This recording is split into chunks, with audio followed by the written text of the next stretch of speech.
Okay, thank you. We're here tonight on Tuesday, July 16.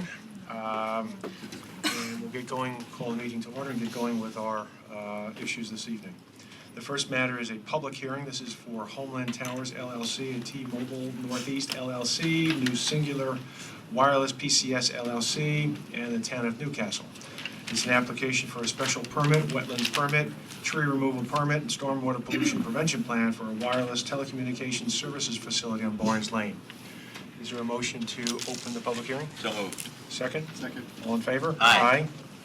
Okay.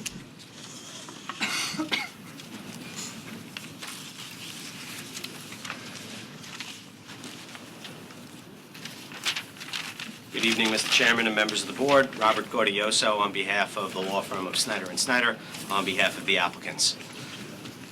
I know we've had a number of meetings on this application, but since this is the public hearing, I just did want to reiterate maybe some of the history. This is a proposed telecommunication facility on a piece of town-owned property that we already do have a lease with from the town board, subject to, obviously, the planning board's approvals related to the site plan, the special permit, the wetlands, the steep slopes, and the tree removal applications. Since we filed the application, we've actually reduced the height of the tower from 180 feet to 150 feet to meet the height requirement of the town code. We've met with the Architectural Review Board. They looked at the facility at the 180 feet and had no objection to the monopole style at that location, at that height, and since that time, we've lowered the height. We've also met with the Environmental Control Board, and we looked at the various issues related to the wetlands and the tree removal, and we did receive a memo from Mr. Coleman, and we have no objection to his recommendations based on those meetings and his review of the application. We've also, since we've last met, we've made a number of changes to the documents. We did redo the entire visual analysis based on Mr. Jane's comments. We lowered the height of the facility and all the visual renderings from the various viewpoints. We did revise the other various supporting documents, submitted the structural letter showing that the facility would have the hinge point to have a fall zone on the property. We revised the plans based on both Mr. Cioli's and Mr. Coleman's comments, as well as the town planner's prior comments. We submitted all of the RF data requested by your consultant, Mr. Cooper. I believe we satisfied his concerns, both for T-Mobile and also on behalf of AT&T, as they're represented by separate counsel, but all of those documents were submitted. Most importantly, we did also spend some additional time reaching out to the residents on Cabin Ridge Road. We did connect with two of them. We did have site visits. We submitted a supplemental report from Saratoga Associates showing specifically some of the views from the backyards. The closest homes are over 1,000 feet away. The lower height of the facility would be below the height of the tree line and would not be visible even in the leaf-off conditions, in addition to the fact that we're adjacent to the Con Ed line. So in most of the views, the Con Ed lines are also a predominant feature in the landscape, and we believe that's one of the reasons why this is a particularly good location. When you were doing the visual renderings, did we see actually the Con Ed wires there also? In a number of the viewpoints So specifically. a lot of I just saw the pole, but we had the Con Ed wires as well? Yes, as part of the absolutely. background landscape? Absolutely. Okay. So with that, I'd be happy to answer any questions either the board or the public may have this evening. Okay. Thank you. By the way, did the ARB have any sort of recommendations with regard to Monopole style over the tree style, because we did do the Okay. two different. no sort of No, nothing more than that. no special treatments, bushes or No. branches? And we did talk about, it's an important point, we did talk about landscaping, and because we're taking out 40-some-odd trees, but we'd be planting more trees underneath other trees, and quite frankly, number one, they wouldn't provide much effect. Number two, they would struggle, and we agree with some of the comments that we've had here and Mr. Coleman's recommendations that it's better to have an off-site planting fund. We're happy to contribute to that fund. I believe ultimately the town board would have to decide where those funds were directed, but we're certainly agreeable to the conditions of approval with Right. regard to that. Jennifer, could you help us with that? I know you sent the memo around, but just for the public as well, in terms of what goes on with regard to the trees and the mitigation there. Sure. So with respect to the wetland mitigation and the tree removal fees, so the tree bank fund, if the applicant can't or it doesn't make sense to replant the trees, to do the tree replacement on site, the applicant has the option, obviously, to pay into the tree bank fund. the town board ultimately has discretion as to where those funds are expended throughout the town. The planning board can make recommendations to the town board that X amount of dollars be expended in the vicinity of this project or for certain purposes, but ultimately that determination is made by the town board, and the same thing for any Right. fees paid for off-site wetland mitigation. So my understanding is that the ERB's made that recommendation, the applicant supports or is okay with that, and so it's up to us if we want to join in And with say that where they go. recommendation. Pardon? And say where they go. Well, not where specifically, but I think it was to go to Gedney, basically, to, To earmark, the wetland mitigation would be earmarked for Gedney, and then the idea with the tree bank is that it would be used within the hamlet of Millwood. How about to screen off the New York State DOT that didn't do the greatest job to screen off what they built?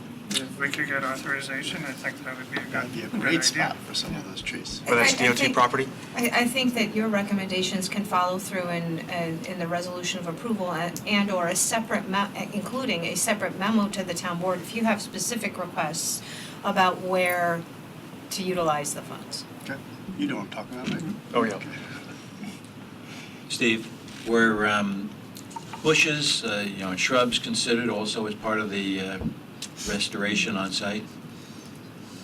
The challenge is the dense tree canopy that's present. And the concern was that shrubs or trees, understory, there's very little understory because of the amount of canopy that's there. So I didn't really feel that it was really worthwhile to do any planting there for the fact that due to the shade, but also the fact that it's so isolated. I didn't really feel that it was going to contribute much to the habitat value or to the, because it's isolated, it's not providing any public, benefit as well. Okay. Okay, I think it would be appropriate to send along a memo to the planning, the town board on this. Did you say something? In Sharon? earlier correspondence, going back a ways, there had been some reference to camouflage techniques, and I think these are proprietary names. They have something called conceal film or obscure tech. What are those, and would they have any applicability in this location? So the conceal film is something fairly new. I've never seen it in person, but sometimes the photographs I've seen, some of the applications I've heard about is to put it on the antennas on the rooftop of a building. Basically, it's like a mirror. So then the idea is that it would reflect all the sky and everything around it.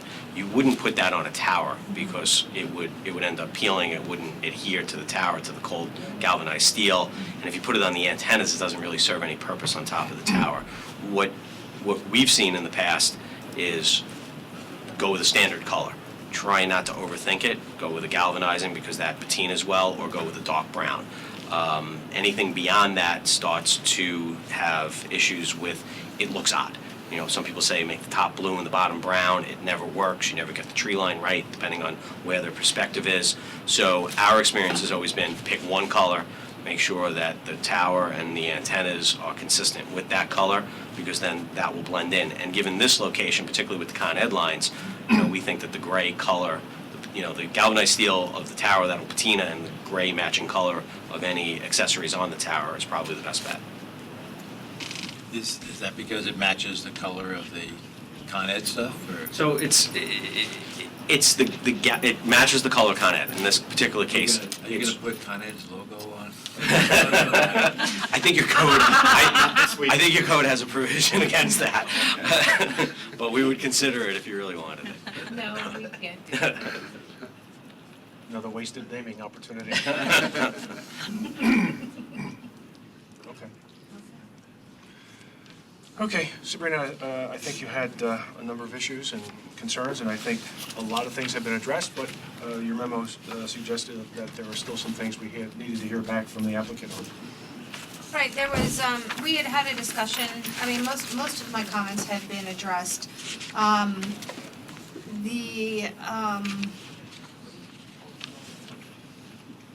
In looking at my review comments, the one thing that we had talked about, was the height issue and the co-location, the amount of disturbance, maybe if you, Robert, can talk to some of that, because we talked about, if there's not really if it's going to be difficult to collate because of the location, the fact that you reduce the height of the tower to be compliant with the code.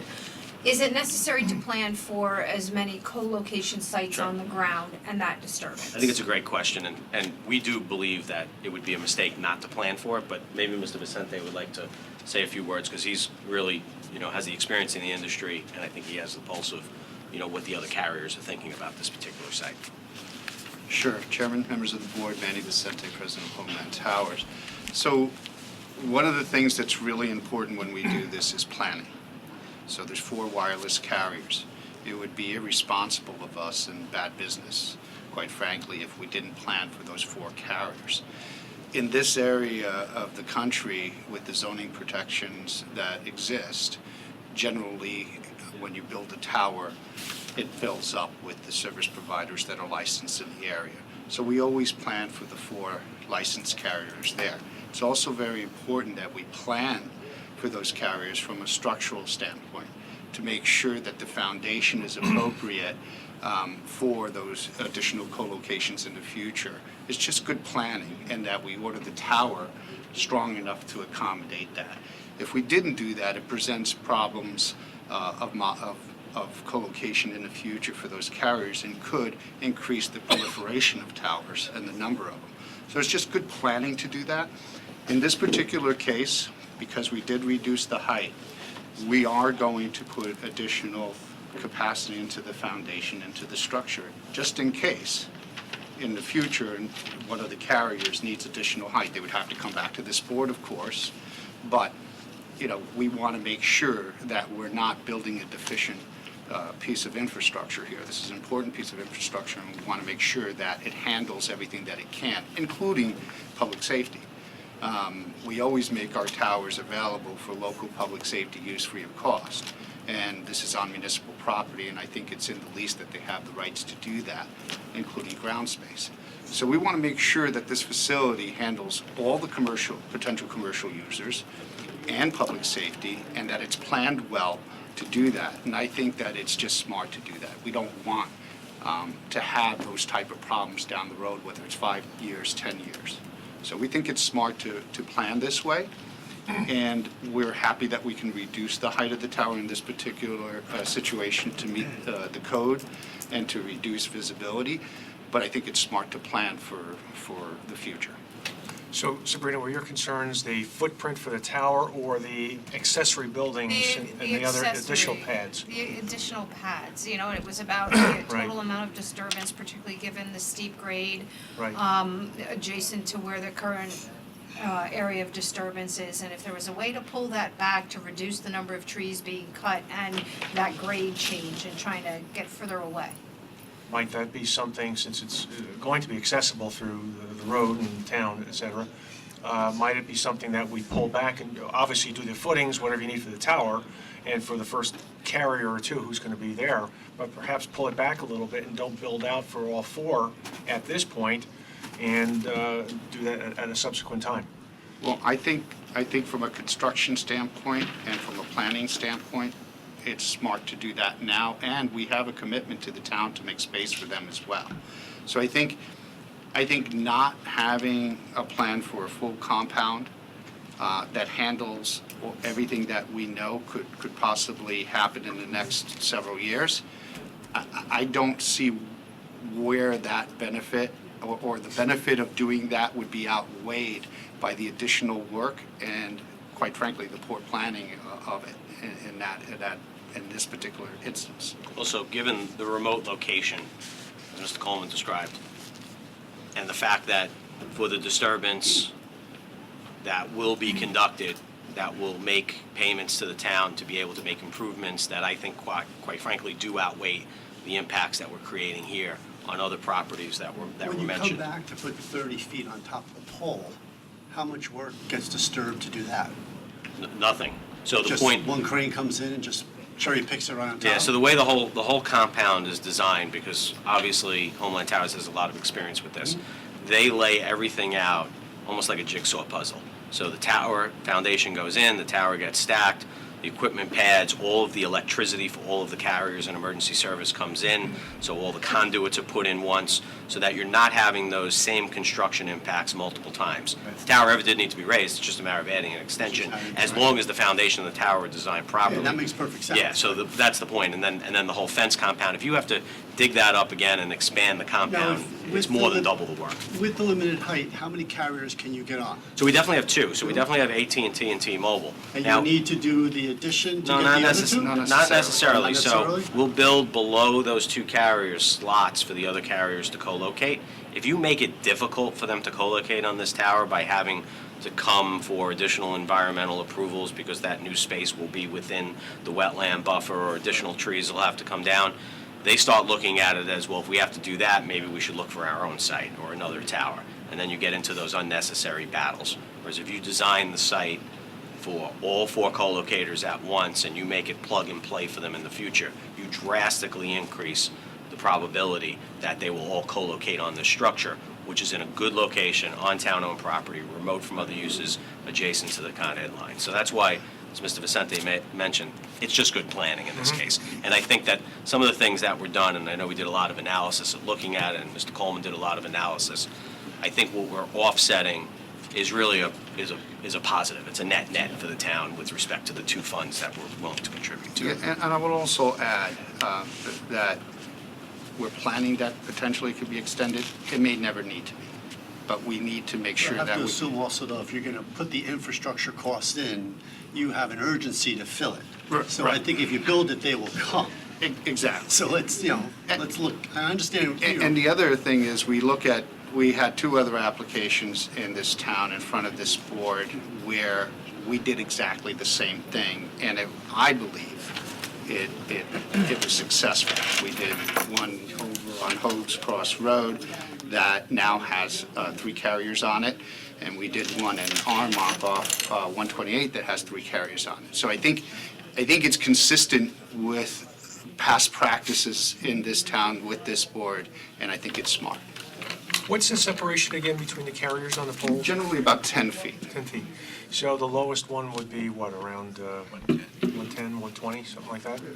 It would be around 110, yes, in this So particular what case. would how much of the range of those antenna would be impacted because they're down lower at 110 So- versus 150 or 145? It would depend on the carrier. Every carrier has slightly different network, slightly different need. So it may very well be okay for the other 2 carriers to use the lower heights, or they may determine that we need another 10 feet added to the height. Now, there is also a potential merger going on right now, so that 4 carrier may become 3 carrier potential very soon.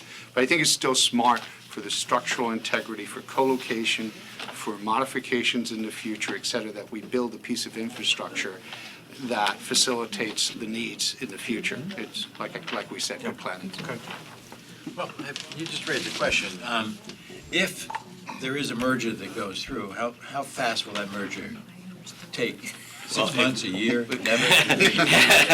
If we knew the answer, we wouldn't be here tonight. But the reality is, when Sprint and Nextel merged, it never really became functional.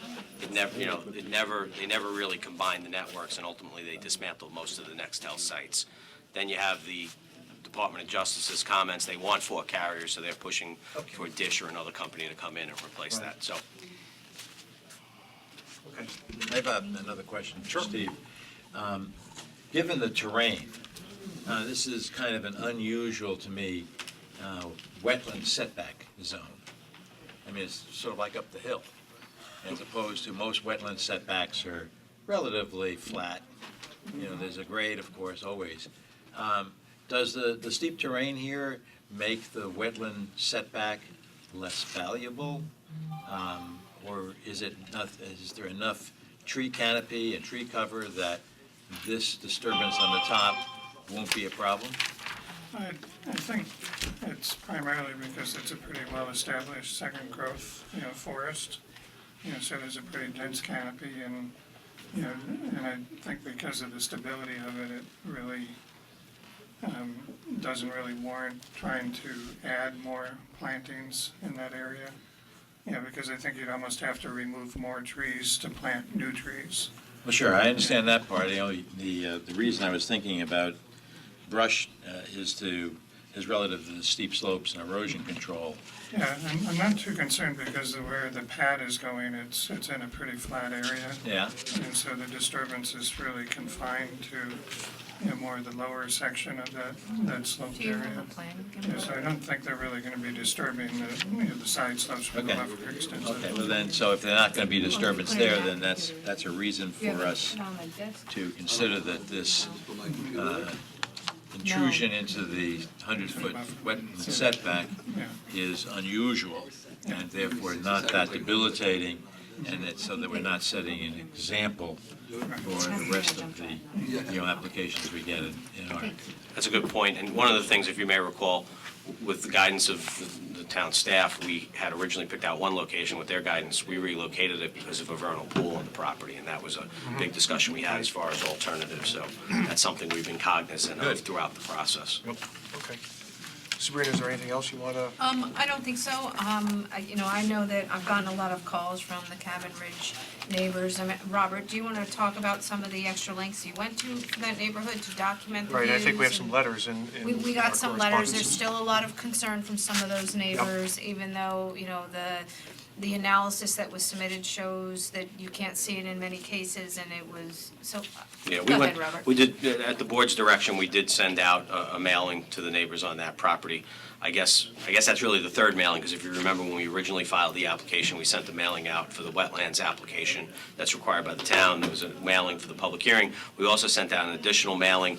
We received comments back from two folks that we went out and visited their properties, looked at it. Those properties, the backyards, even the backyards are over 1,100 feet away. We submitted a report from Saratoga showing specifically, I think it was 64 Cabin Ridge, the existing condition in the backyard and the various trees. Basically, the tower from that perspective is going to be at or below the Con Ed lines. And the 1,100, approximately more than 1,100 feet of trees, even with a leaf-off condition, will block the view of the tower from that location, given the way everything's laid out there. And I think we documented that both in the visual resource analysis, but also in the July 1st report from Saratoga Associates. Okay, good. Sabrina, we have certain standards that we're supposed to take a look at in measuring these things, and you set these forth in the very beginning of your memo.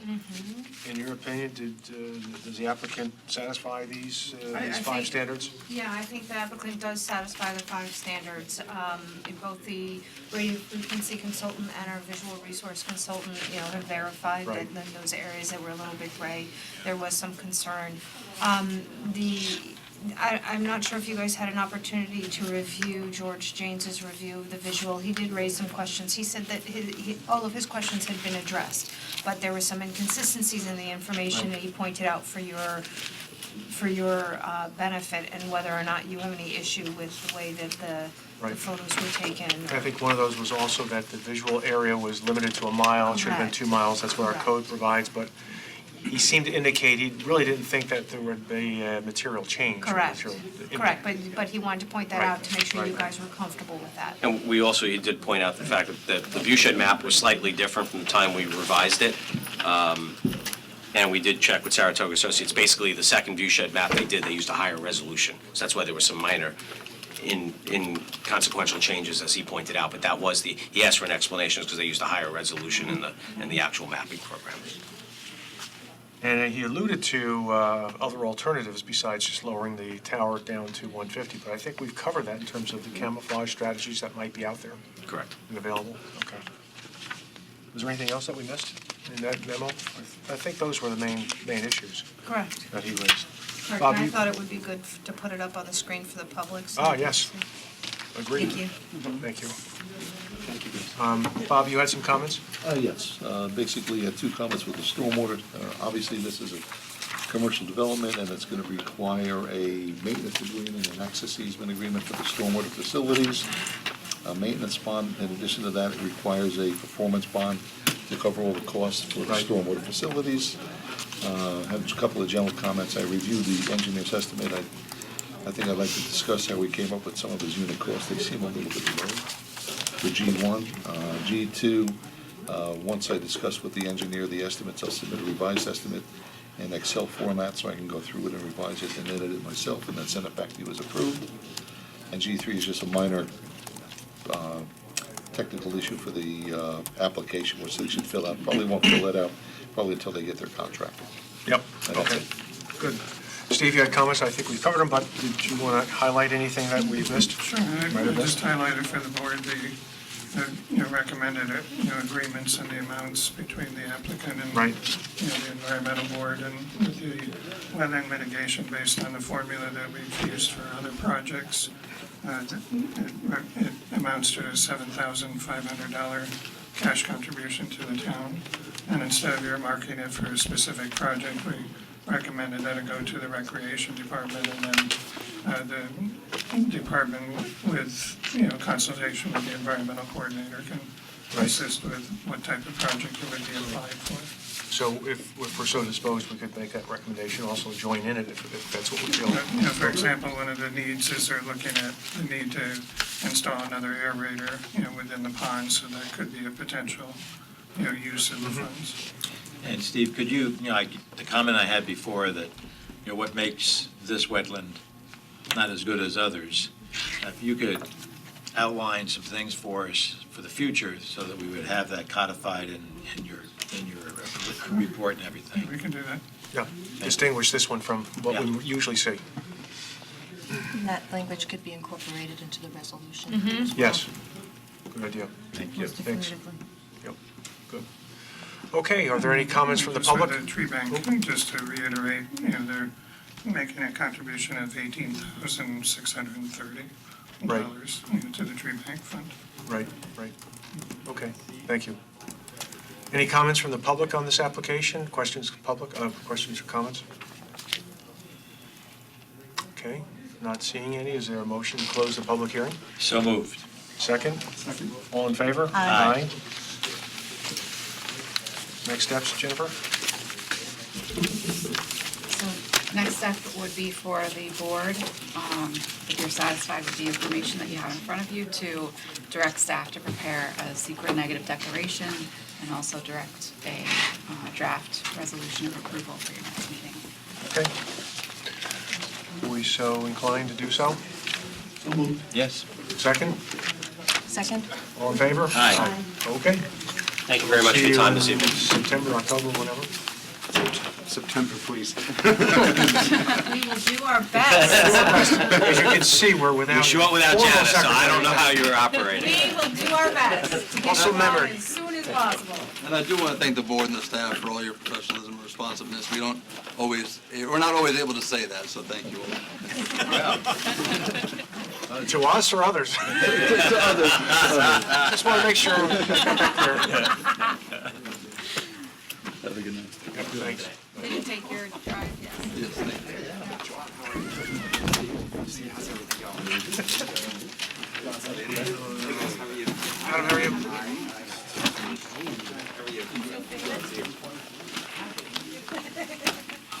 Okay, we move to our next item. This is an informal hearing for a pending application, very pending. Chappaqua Crossing, SG Chappaqua A&B LLC, only the names change. Application for a preliminary subdivision plat for master subdivision, preliminary subdivision plat for East Village, and site development plan East Village approval, 480 Bedford Road, New York Route 117.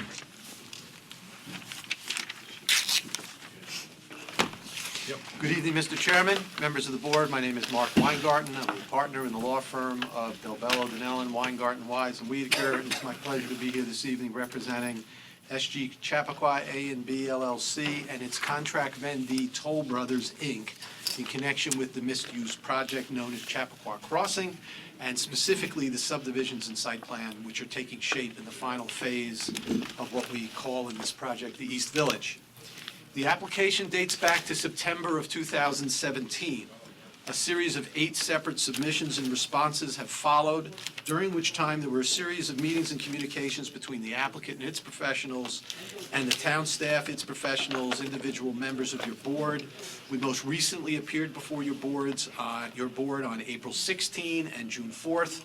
In response to the comments that evening from those meetings, we filed revised plans, submitted specific responses, and updated our environmental analysis on May 13 and again on June 24th. I am joined this evening by Principal Felix Charney, whom you know well, and his project manager, David Walsh. I'm also joined by Casey Devlin from Toll Brothers, as well as Matt Steinberg from Digney Tung, my partner Diana Kolov, and you'll hear shortly from Andy Tung of Digney Tung Schwalbe, with our engineering and planning firm. The goal tonight, firstly, I'm going to state that for the record, that we believe strongly at this point that our revised plan is in shape. It is in conformance with the approved 2015 MFPD PDCP, and it is our goal tonight to obtain a consensus from your board on the chief components of the subdivision and site plan, which will permit us to move forward to a joint meeting with you and the town board to discuss the remaining miscellaneous items which require approval.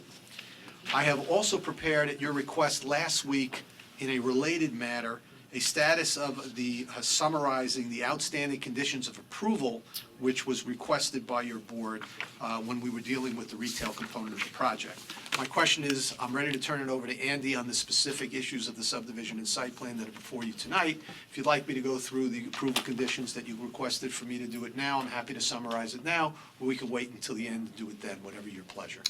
You want to summarize your letter, your submission? Sure, I mean, I thought we can was do pretty that, and then if you helpful. want to go through specifics later, that's Sure. fine. But essentially, having gone back through it, and the math is a little different, as I explained to Mr. Cioli earlier, because we take each condition as one condition, and there are sometimes subparts, so that's why our math was, I kept trying to figure out why his numbers were different, but we're not very different. We're in agreement.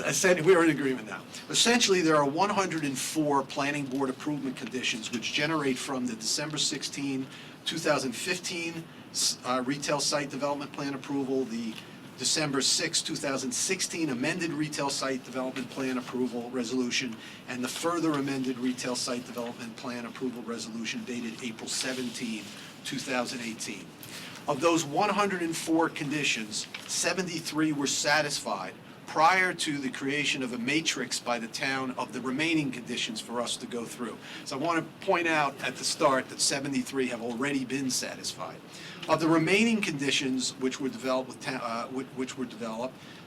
discussed with town staff at our last meeting, 31 are on the matrix, 10 have been satisfied, 7 are related to bonds, of which we have already given the form of the bond to the town, and it's not yet satisfied because it's not yet time to post it, but it is ready to be done, so that's 10 plus those 7.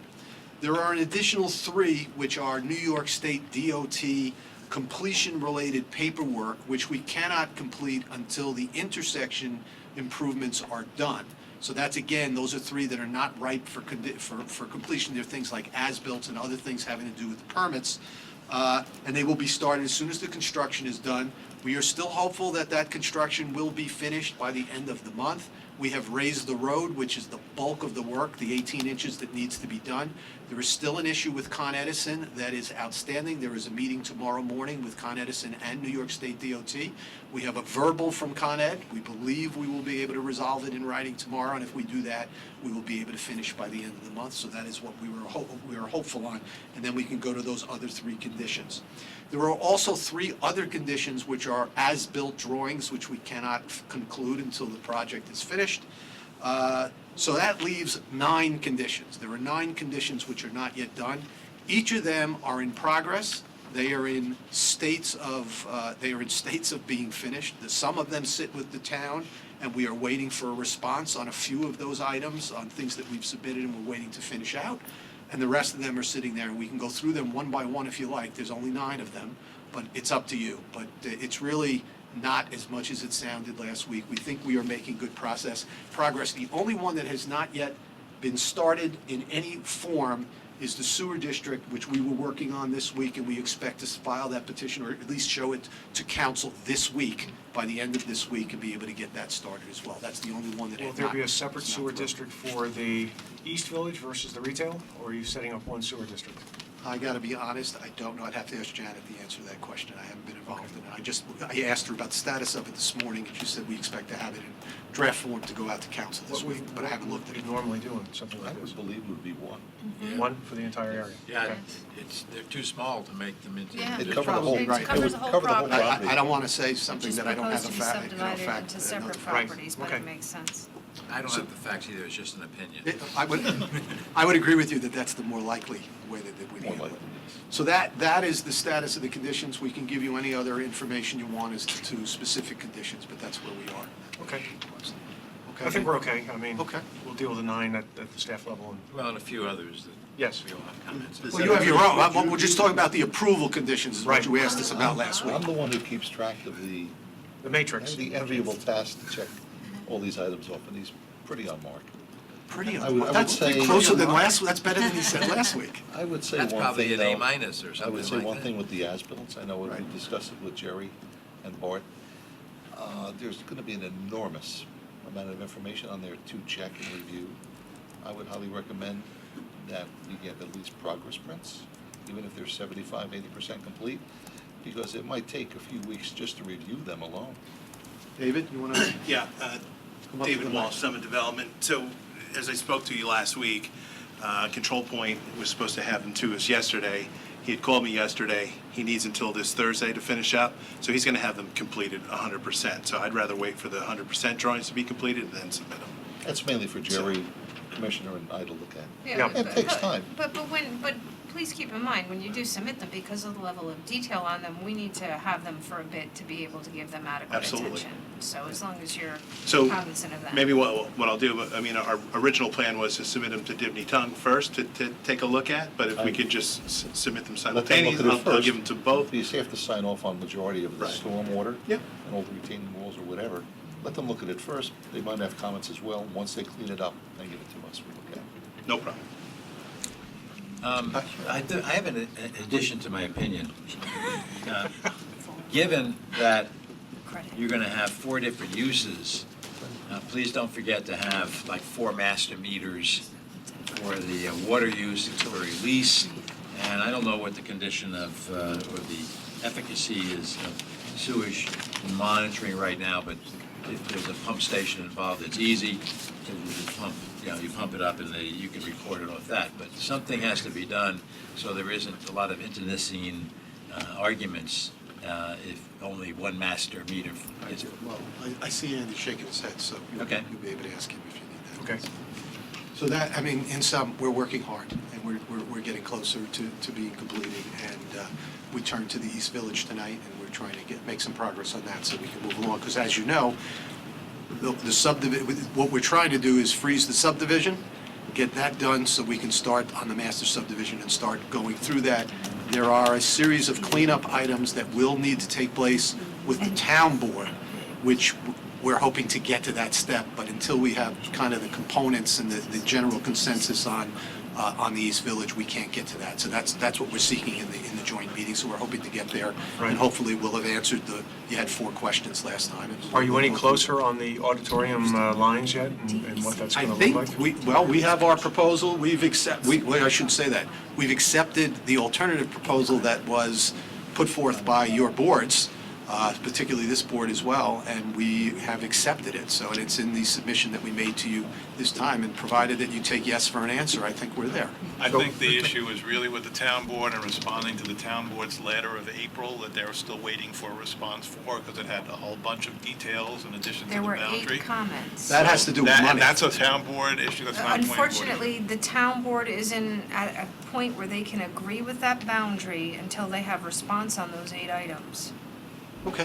Okay, You heard so that. that is where we are with that. Those 8 items are who's paying for it. Those, just so you know, that letter has above our to pay do scale. with not, as far as we're concerned, what it's going to look like. There were changes that were made, it's who's going to pay for those changes. So Right, that okay. will be a conversation that our client But that will is have to holding have up with the town the board. actual subdivision application. Yes. Until you finalize those lines, we're just not going to make any progress on that, right? That's correct. Okay. Finalizing where the cash flows, when Yep, and where, and yep. all that stuff. I just like confirming each time that's not our problem, but we haven't caused the problem. I didn't suggest it. It happens If so you took it that way, infrequently. I apologize.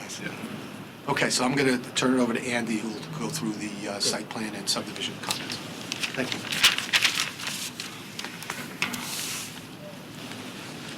Good evening, Mr. Chairman, members of the board. Good evening. Andrew Tung, on behalf of Town Park Crossing and the East Village. You have Give the overhead? graphics? So while we're waiting for Matt to load that, There are individual meters for each of the water users on the site.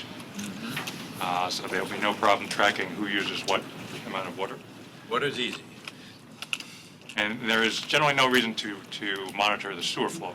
Why is So that? there's no, What, you take it off the water, or?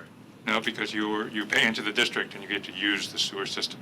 Yeah, but wasn't there a real concern expressed by the county in terms of what that sewer usage was going to be? And that was something that was in the finding statement, and there are certain parameters, and I think there was great concern on the part of the county expressed throughout the process. I don't know how it's monitored and how you change it, but No, how do we get information to the county to make certain that we are staying within the parameters that they set for this development? There's no, that was just in the setting of the district. There was no requirement to monitor the flow from the site in the counties, any of the county documents. Okay. And so then, any fees that are related to this whole project then would be split up how amongst all of the users of the site? The fees would be charged to the overall site, and that would be dispersed among the individual tenants or owners internally. Pursuant to lease. Pursuant to lease? Lease agreements between the landlord and the tenants. Well, I can understand how the paperwork would flow, but how do you get a fair and equitable split in the sewer charges? Is there a per square foot number in the lease? You know? Excuse me one second. I know, I'm not familiar with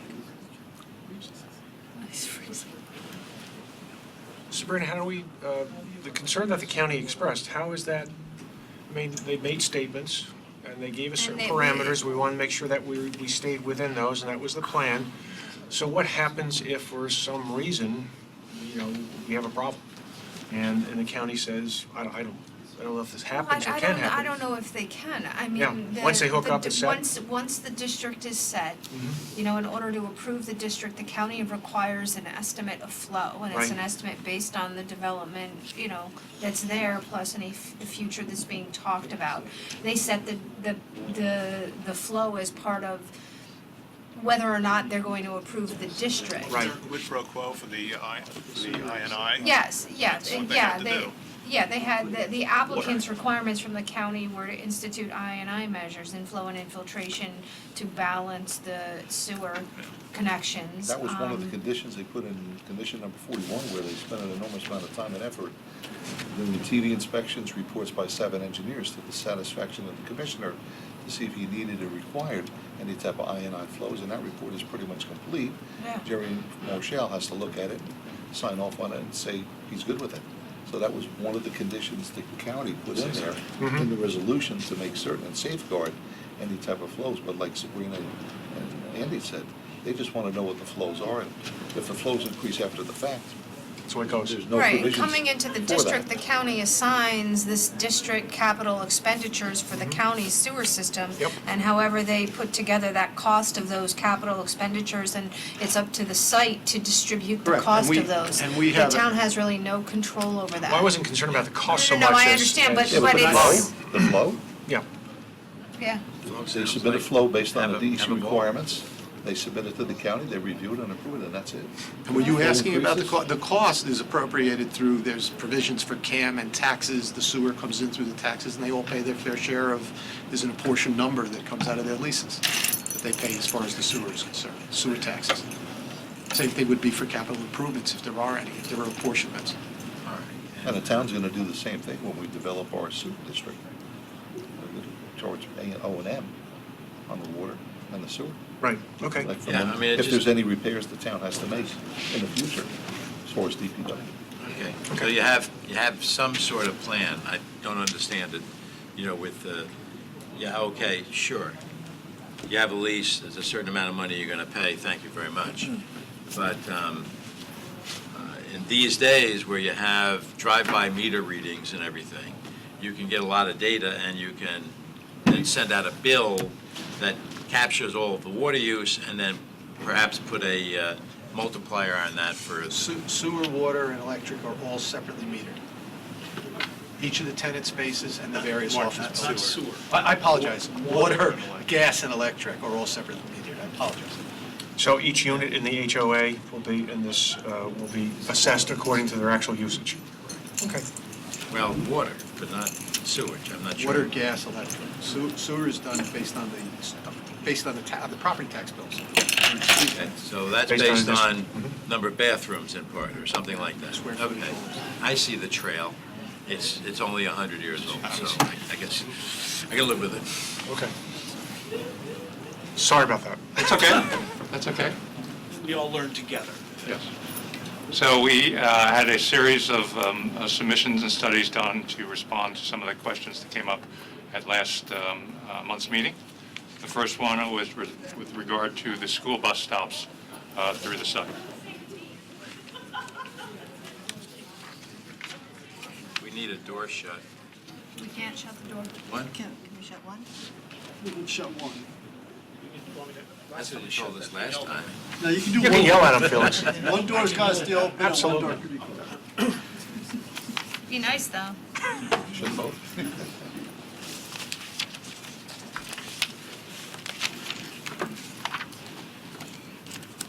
So on June 20th, there was a meeting with Matt Steinberger of my office, Sabrina Charney Hull, and Seth Corwin of the bus company to review conditions at the site, both circulation now and in the future. And in fact, the bus company does pick up at the 200 building today, and also explained to the group that they have a challenge picking up on Roaring Brook Road outside of the site today because of the way that the bus must circulate and the bus must pick up. So that running through the site to pick up in the future at the East Village and the 200 building will in fact help their flow on Roaring Brook Road. They can do that more readily and quicker. I understand that. Mr. Corwin suggested 2 locations where it would be appropriate to stop. One at the, Yes, you may.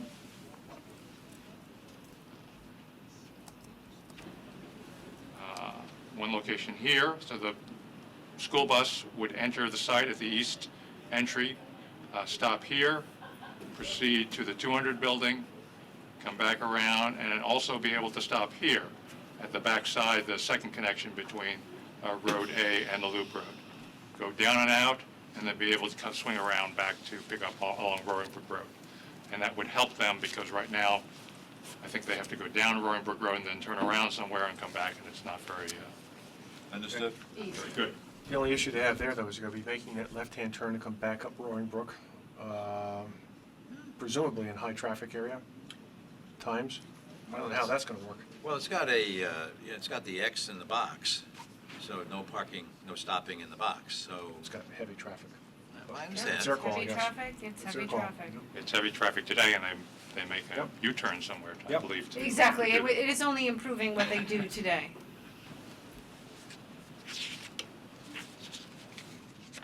The second, No, the recommendation was no bus stop structures? They didn't yes, do those? yes, they did not see a reason to have school bus stop structures, they just need a place to pull over and for students to stand. Will they stand, or will they be there backed up with cars? Well, it's... That's a real issue You gotta take for the car to traffic. your driveway to get there. What's that? You have to take the car to your garage to get to the bus. Not a problem. Let's hope at least half walk to the bus stop. Okay.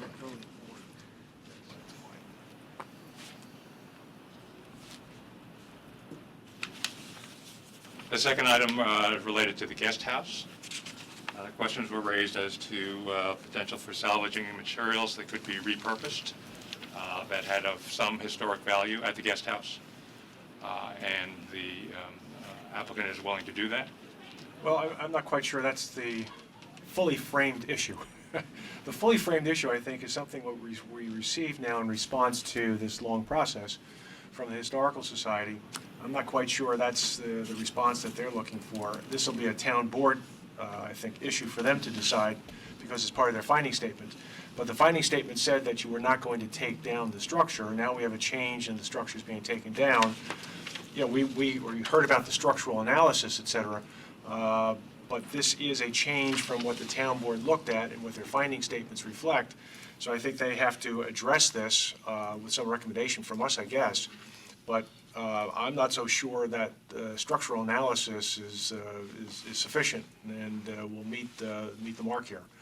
So this is a change, I think, from what the town board looked at back in 2009, 2010, whatever it was, before my time, believe it or not. It is.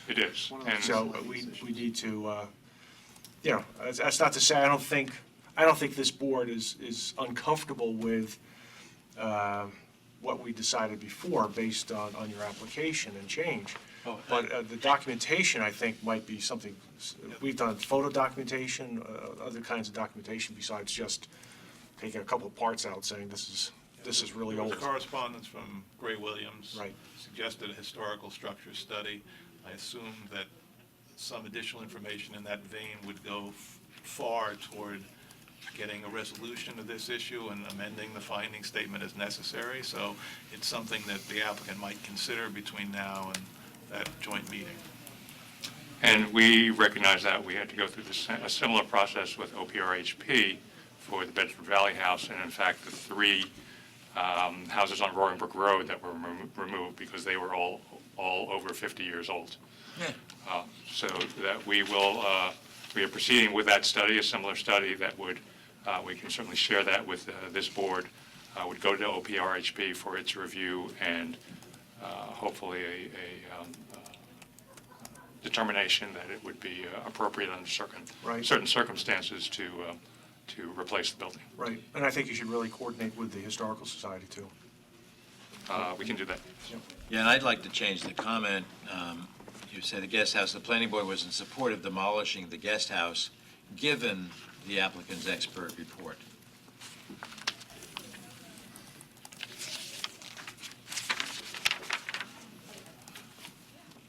The dark comments come from Sabrina's comment letter.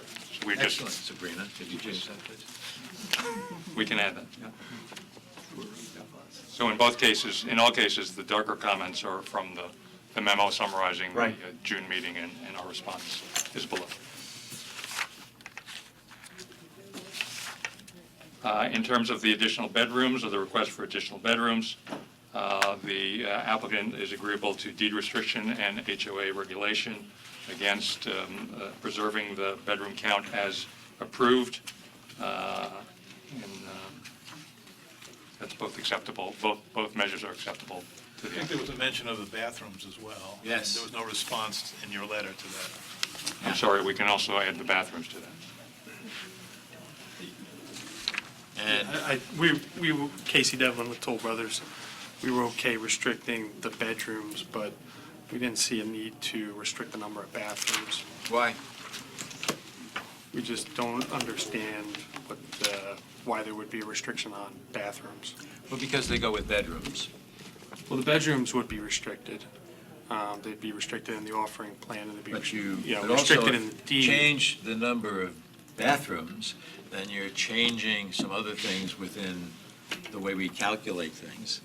And there should be an increase somewhere in taxes, so if that's what, somehow we have to figure that, how that works if you do all that. But I would recommend you don't put it in. I mean, I have no problem in the basement of having a wet sink. That's not the issue.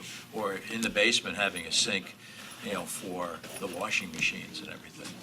But, yeah, in terms of, Can I just, maybe I'm wrong, but I think that what we're talking about here is we have an approved plan. We're not putting in any more bathrooms right now. We're building these as they're supposed to be built. So the question is, are we deed restricting so that when somebody comes in and buys one of these townhomes, what they can do in the future? If someone wants to add a bathroom, they have to go to the town for approval for that. They have to prove out. Well, can't they just go ahead and should, do it. but that doesn't mean they would. Well, even if we deed restrict, they can still add bedrooms, and nobody, there's an enforcement issue with that, I get that, but it's the same question that you're raising here. So it's what happens in the future, and what we're suggesting is we don't see what the problem would be. If somebody came to the town, they would go into them, they'd say there's no bedrooms allowed, but if they wanted a bathroom downstairs, that's the issue. I'm just saying it's not what we're requesting to do as part of this site plan, it's what happens, it's a restriction in perpetuity. Well, I still have the same point. I feel that first of all, the applicant would not object is that the same as would agree to? Generally, thank you. So, you know, I don't really want them cutting up more of the space. In the upper floors, in some of the layouts, there is some very big areas that are really not well defined as to what they are, and it easily could be another bedroom, easily. And it would be easy to just get somebody to come in and just put the sheetrock up and put the door on. And, you know, I think that's part of why we want the HOA to function, and at least have some ability in the future to come back and say, see, we're not allowed to do this. I think there's based on our experience, a lot of experience, to Dick's point, there is a direct connection between bedrooms and bathrooms, and that's why we raised the issue. It just seems to bedrooms spring from bathrooms. Sounds weird, but it does happen. So I think Dick's point and the conversation we had before is pointed in that direction. That's why we were looking for it. Again, you folks are looking for an extension above and beyond what was already granted, and what we're saying is, okay, we can do that, but with some additional limitations, some assurance that we're not expanding any further above what was originally approved and above what we have for the entire site because of the 200 building. So I think it's a reasonable request, because I think there is a real nexus between bedrooms and bathrooms. It just happens in suburban developments. And you can put an exception in for wet sinks.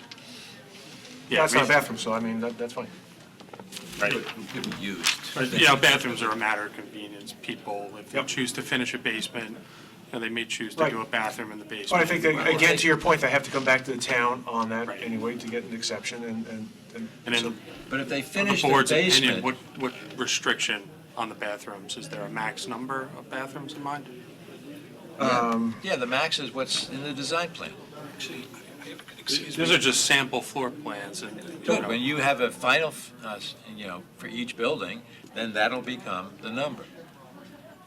so you're saying, once three-bedroom would once be we different obtain than a a building two-bedroom. permit, if we do 3 bathrooms, you would restrict any additional bathrooms beyond the initial CO? We'd be okay with that, because, you know, I think a reasonable number would be something equal to the number of bedrooms. So if you have a 3-bedroom, you have 3 bathrooms, whatever floors you want to have them Yeah, on. or you can have a half a bathroom. Sure. You have the layouts. The layouts are not set in stone, I understand that. They will vary, but they shouldn't vary with the idea that, oh, now we're going to take our things that we showed the planning board and we're going to add a bathroom to each one, above and beyond. I would consider that. let us I would come back consider with what we that think a as- reasonable max number of bathrooms would be, and, Well, as a compromise. Right, and perhaps as a starting point, just to see if it works for you guys, is to see whether or not the number of bedrooms is the number to work from. We don't think it's, you know, I don't, because most of the units are 2 bedrooms. We'd have an issue restricting to a maximum 2 bathrooms. For 2 We would, bedrooms. yeah, we'd want the flexibility to, well, if you have 2 bedrooms, and then you have, you know, the downstairs area, so to me, it's sensible that you have a third half bathroom or a whole bathroom, whatever, but usually a half bathroom. It makes perfect sense to me. buyers want additional bathrooms. Yeah, you have to have it for guests. You So don't want it's- the guests going upstairs. Yeah, okay.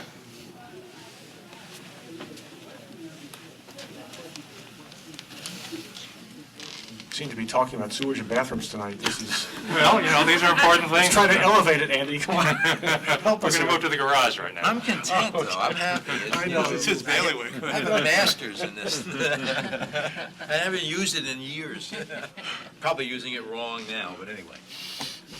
So there was a request to reconsider the width of the garage in terms of making it easier for people to move in and out of the garage.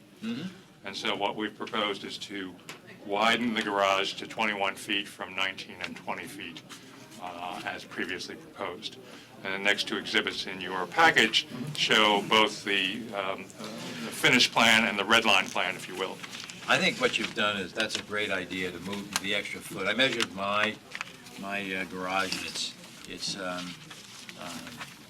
it's 19 feet. from inside wall to inside wall. And that allows me to store some stuff here and there, but not a whole lot. And it's a little tight to, get the doors open, so that if it's a smaller room, this 21, to me, should be more than generous. What's the opening of the garage door itself? How wide is that? That's a standard industry garage door, which is... Single door? 16 feet. 16 feet, double door. Okay. And Or that's large. standard, even for some of the car sizes that you outlined, or your consultant outlined in the letter, Tahoes and big SUVs that you see around here a lot. So let's say there are two of them. Yeah, I mean, I did my homework. Mine's 21.7, and I think it's the absolute weakest part of our house. It's miserable. It doesn't work, but, I mean, you guys are in the marketing business, so. My issue on that was whether or not realistically it could be used in connection with the driveways that we're going to talk about later on. But I think the 21 is a perfectly good response, and should work fine. Even though it's miserable at my house. The next point was to illustrate other whole developments that had a similar type of shortened driveway apron to see how they worked, or to see that they existed. There's a series of exhibits in your package. The first one is in Newtown, Pennsylvania. These are similarly called alley-loaded townhomes. So the front door is on the main street, and the access to the garage is in the rear. And as you can see on the bottom right, these have even less of an apron than we're proposing here. Different sites end up with different solutions, so not each one is the same, but the common thread is that you're not allowed to park in the driveway. The alley is narrower, so that the open space can be larger, so the circulation space is less, and so the impervious area is less.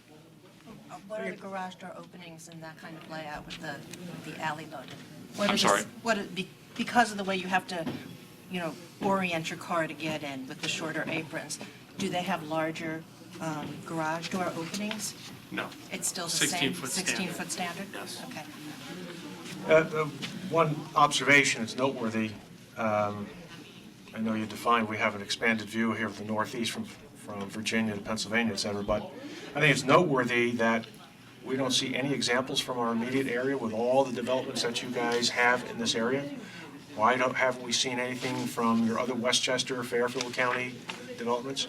It seems to me that therefore this is very unique and that this is unusual in this market, this area. It is a new, neo-traditional is new to us in this area, Westchester County. But we have 8 projects in Pennsylvania that are neo-traditional.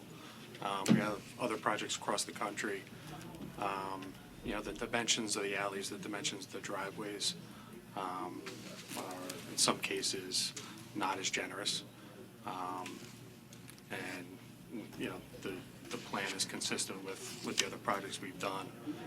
In other areas. It's specifically Pennsylvania. We have 8 Right. other neo-traditional projects. We just haven't done one in New York yet. Well, one of the other issues that we talked about and asked for some help from you guys on was the market information, and not just information, this is what we need for the marketplace. Do we have information from you in terms of what the sizes are that you need, have been selling, for example, in Yes. our immediate area? Yes, And- we included some information in the latest response on our last 3 townhome projects, which were Enclave at Rybrook, Enclave at Pleasantville down the street, and Toll Brothers at Valeria and Cortland. And in terms of size of the unit, they're consistent. They're anywhere 2,400 square feet to 2,900 square feet. Most of the buyers at all 3 communities were what we call empty nester retirees, and 75% of the buyers wanted a first floor master. So the first floor master is what's dictating the footprint of the units. Right. To fit a first floor master and master closet, master bedroom.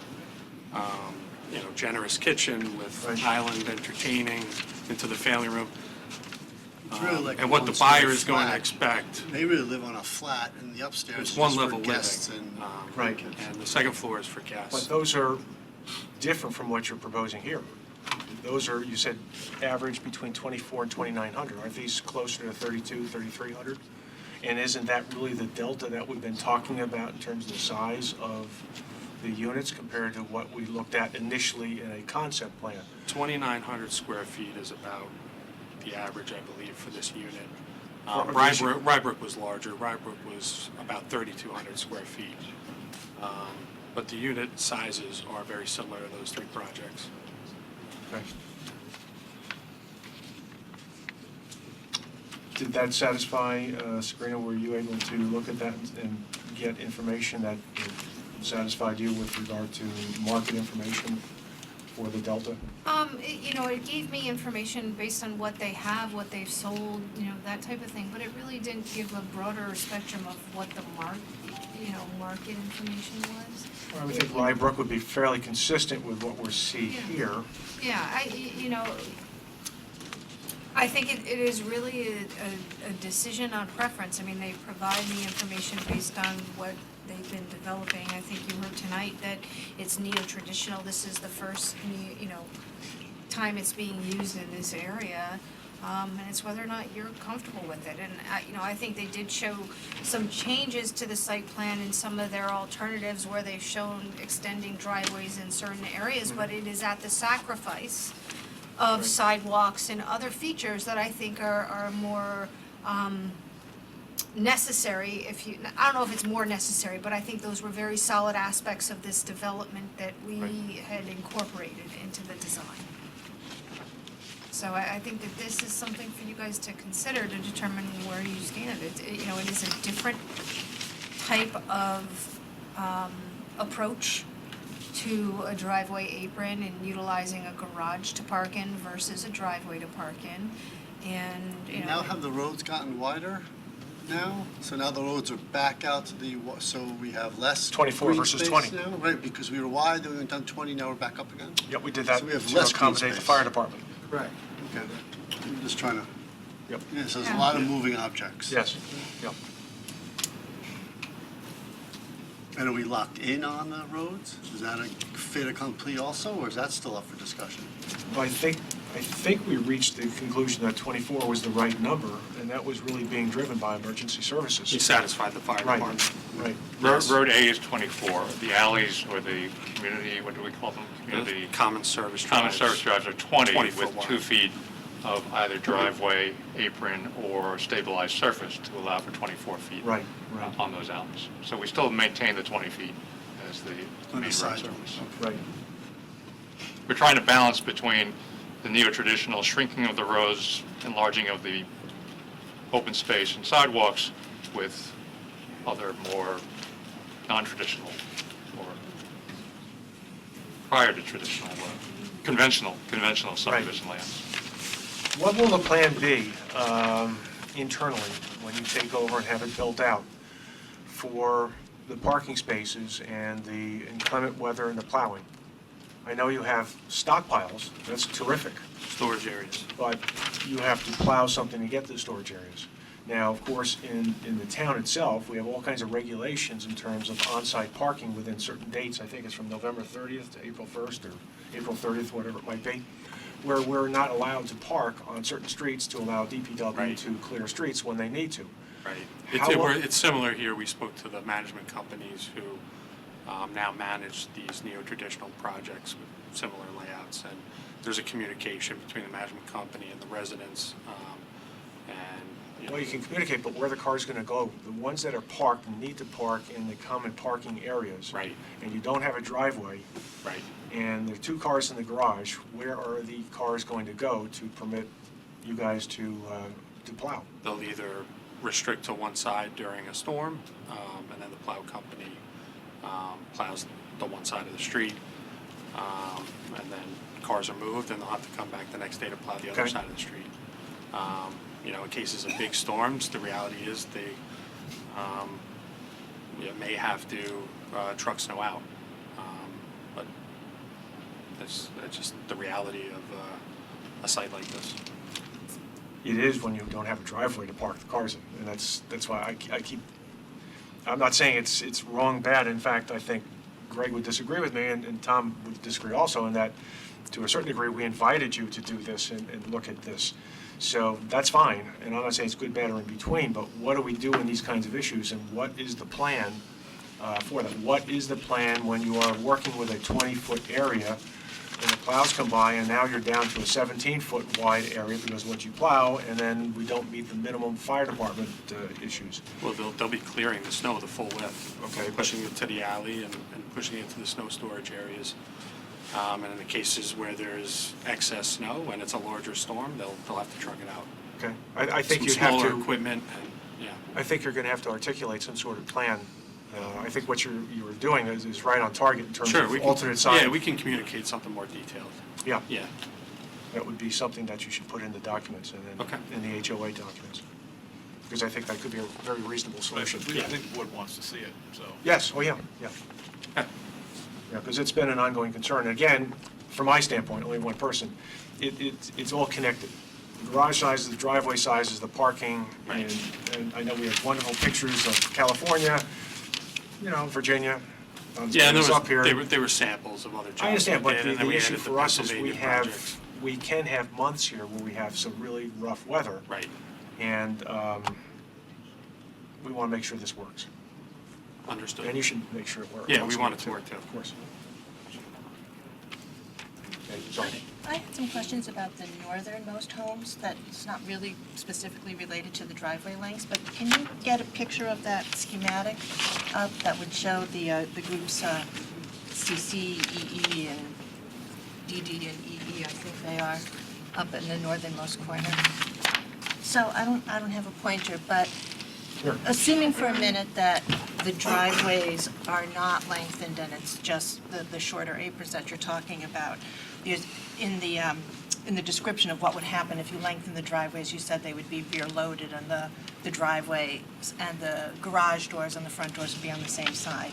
So does that mean that right now the front doors of those units are on this side right here with the garage door openings on the back side? Yes, they're the same as the other units. So, again, leaving aside the question of the driveways altogether, since that doesn't front a road or another set of houses the way the other homes in the development do, does it make sense to have the front doors oriented out towards, away from the development, as opposed to having the front doors on this side where it orients to the other homes in the development? Well, it goes back to the original 2 years ago, when the more traditional, the more conventional plan had the units all facing onto auto courts. Right, right. And so those types of units would have garages and front doors on the same side. The decision with the guidance of your board was to have, real front doors and have garages on the alley side. So the front doors all face either streets or common open space. Now, because of the layout, that works quite well for most of the units. Because of the layout of the units at the north on Road H, they face a common open space, but not other units. But we wanted to keep those the same as these units rather than have them be different. Just You had the ability to have the front door and the garage on the same face, would you? We would do that. Okay, is that something we can consider? Well, For that stub of For road. that group over there? Because originally there weren't so many up in that group. Well, we pushed them over because Because that's Because the of the unit. necessity of doing that. Are those and units now on the that they're master sitting bedroom, there- is that the front door facing out there? I saw that on some of the, where your master bedroom. All the units have first floor master But at with the front an door. option. Oh, there's some right at the front door. Are those? All of the units are rear entry garages. With the master bedroom at the front door? Yes. Okay. But still here, if you could, get the front door and garage at the same Master side. bedroom actually at the garage, sorry. Okay, Yes, not at the front of the unit. not the front. Gotcha. Is there a way, just a last alternative question for you, over this driveways, Is there a way that you have done this in the past in other places where you can cantilever the second floor over a bit of the driveway, lengthen the driveway, but it's cut into the garage door? And I don't believe we've ever done that, no. is that commercially viable, or is it not viable? Is it? I think that, raises some real structural issues and. Well, structural issue, designs, footprints? Well, not the footprint, it changes the look of the. Oh, yeah. Yeah, I don't Yeah. think that's something we'd be interested in. Okay. You agree? Yeah, it Architect? becomes more of a contemporary design than a traditional design once you start cantilevering out. Fine, okay. Maybe a little bay window, but that's. Yeah, no, I got that it, makes okay, sense. good, okay.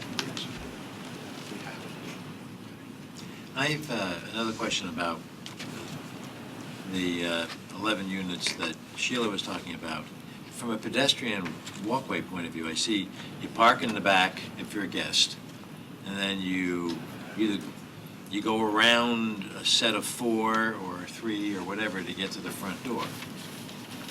Is that is that what I'm looking at? That's correct. Okay. From a pedestrian point of view, for the kids going to school, shouldn't there be a connection, right off that onto the road and have a sidewalk over there that goes to where the bus stop is? We did not have a bus stop until a couple of weeks ago, but we could add a sidewalk to connect them. Well, I also think I think Greg asked a question about making those units garage and front door on the same side, just given their location. Yeah, they're Yeah, I asked attenuated out there by themselves, I mean. Right, and so if that's the question, then the sidewalk connection makes more sense to have the sidewalk connection on the street side that brings you around to where the bus stops. I think in either scenario, we can accommodate a sidewalk down to the bus stop. Would you prefer this alternative that Greg threw out to you with? Let us consider it. Okay. Yeah, it was an option we did discuss, but let us consider it and let you know what our preference is. Would anyone object to it? I'd certainly like to see it. Okay, fine. It's not going to hold up anything in terms of getting back to the town. Okay. Just an alternative. Okay. Good. Moving right along. Moving right along. While we're here at this diagram, so this was to respond to the board's request that we look at where could an extended driveway be. So we have 3 different situations where we found an opportunity to do that, but we believe at the trade-off of something that we would prefer not to trade off. So the first set is the road here. In order to extend these driveways about 10 feet, we would move this road out to the east 10 feet, thereby extending into the meadow area, raising the level of the wall because we can't move that wall into the wetland buffer, and steepening the berm, the fill slope that we collectively worked hard to smooth out a bit. The second situation. I presume if you Yes. slide the units towards the road A, you get too close? You get too close because there are already steps up to the first floor of those units. The second situation is in the courtyards. On that, Andy, Yes. looking at the contours, it looks to me that maybe these are the finished contours that you've drawn here? Yes, yes. So it looks relatively flat, but that's the roadbed itself. Yes. What impact does it really have on the existing slopes? Well, What- there are what- really no existing slopes in those areas. What we're doing is cutting back down to grade. So if you're pushing the flat area further east, you're just steepening the area, the transition back to grade. Or extending it? Extending it, but in this case, we're unable to extend it without going into the wetland buffer. Right, okay. So we're raising the wall. The second condition is where we have these shared interior courtyards. In certain locations, we can push back into the courtyards, as here. We could push that back 10 feet and shorten the courtyard and the walk 10 feet. And all of these units could similarly push back into the courtyard in favor of adding 10 feet to their driveways. The third condition is at the north end, and we show those as a different color to indicate that that's now a different unit. By pushing those units out 10 feet into the area that today is the sidewalk, the entry sidewalk. We can extend those driveways that 10 feet without further pushing out into that slope. In certainly the blue situations, we believe that that trade-off is better left in open space or ungraded area rather than in 10 feet of additional sidewalk, driveway, which, for reasons previously stated, reduces the amount of sight distance backing out of the driveways, means that people are parking in their driveways, which in this particular case, we tried to avoid the visual clutter of those cars, and would increase the impervious area that's being treated at the detriment of the shared open space, either in a courtyard or in the meadow. In this case, at the north end, it also would create a situation, particularly here, where you would be telling these residents that they can't park in the driveway, these 3 can park in the driveway, these 6 can't park in the driveway. So whereas if no one can park in the driveway, then it's fairly easy to regulate. We're now creating a situation where the homeowners association is going to be challenged by additional challenges. At the north end is perhaps something that's a little slightly different animal. So as Casey said, what we've shown here is the changing of the units to a rear entry. You could extend those driveways, but we're still not sure, even if we were to switch to a rear entry, whether we would want to extend the driveways, again, for the same reasons that we've expressed previously. But so this is what we've studied. We don't, at the moment, propose to make any of these changes on the plan. Okay. Any thoughts, comments, questions at this point? Bob, I just had one thought is, the wetland buffer has a mitigation plan, that was part of the retail section. And, so the encroachment of additional 10 feet in favor of, creating, larger driveways, I think could be effectively mitigated. Because there's a mitigation plan already for restoration of that, plus the additional plantings that are proposed as part of the berm. I think 10 feet is really not that significant. It does create a little bit change in the slope, but, I think it could be effectively stabilized and planted. So it's just something to consider if the board feels that they'd like to see, Right. The larger driveways. Okay. Andy, in some cases, I think the range was, what, 8 to 13 feet that you have right now Yes. as proposed? So you would not have to increase all of them by 10 feet, right? Well, you would to get the 8 feet unless you were to change the stagger in the units. The variation in unit or driveway length or apron length is because those units are slid 5 feet. So essentially what you would be doing to even them all out is take away the stagger. And that's not. So they're staggered now as part of the Yes, proposal? they're staggered now. Okay. Thoughts, questions? So the driveway conversation's coming from our concern about 2 cars not fitting in the garage and then people putting a car in the driveway, right? Well. So now if we take away the driveways and they can't fit 2 cars in the garage, where's that other car going? It's going onto the street. And that just becomes an operational issue for the neighborhood, for the HOA? Well, the comment's been made, from my standpoint, about visual clutter. I'm not sure I understand the distinction between having something in a driveway versus on the street. It's still visual clutter if it's not in a garage. I think they've answered the garage issue because I think those are much more, I think it's more realistic with 21 feet. But the other concern I have is, this, maybe they can solve it with this alternating, I don't know how it works in these parking areas. On the street itself, you can have alternate parking, but I don't know how it works in some of these parking areas. For example, in the southeast part, what do? You tell these people just can't park there between, I don't know, Tuesdays? because Tuesday's a clearing day, and then Wednesdays will clear others. I don't know. I mean, that's for them to answer. There's some issues on terms of traffic, but I don't think those are, from my standpoint, insurmountable. I think Bob has indicated that they meet minimum standards. I don't think the turning radius of the trucks and school buses and fire trucks in the big picture is an issue. I think it's better than it was. Oh, yeah. So I think that's okay. And I think it comes down to, from my standpoint, the convenience, which is really more the inclement weather.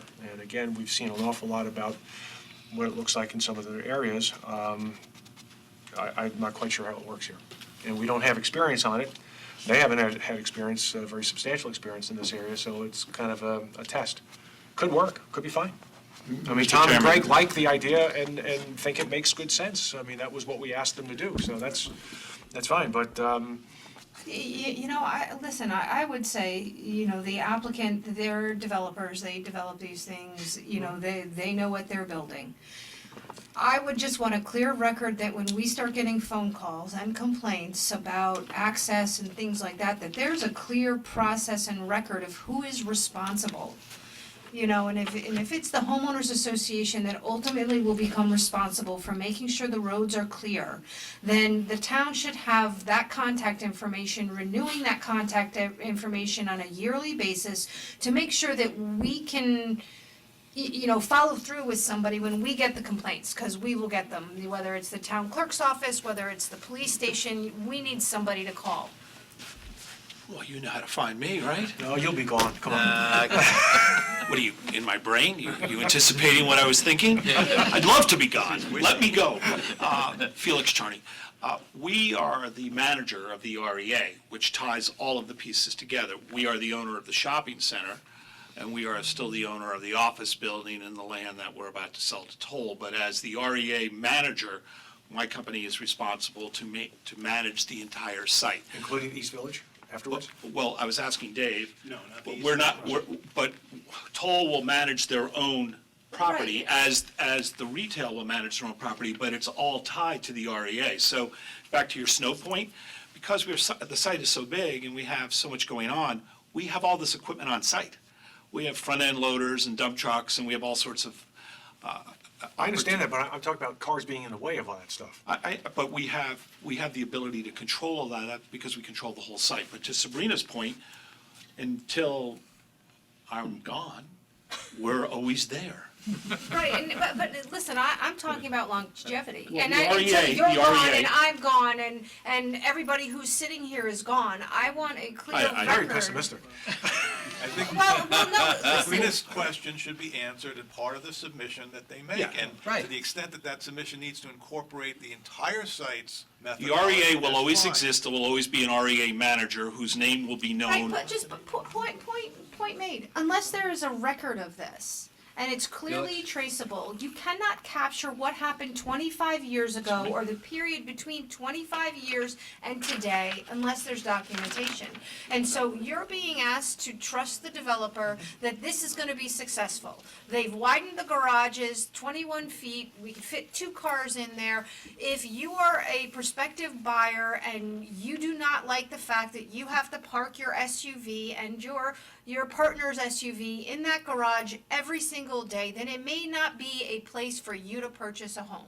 Right. Okay? I agree And with so if they are willing to do this and we are comfortable that the process of maintenance of this will not become burdensome or the town will not become liable for it, then I just ask that we have a proper trail of responsibility so that we are not caught in a bind when everyone is long gone. It's not quite a contract, but it's a document as to how to implement other people's contracts and not have us involved. Correct. And I think that's a very good point, and I think that you guys can come up with something on how that would work and how it, that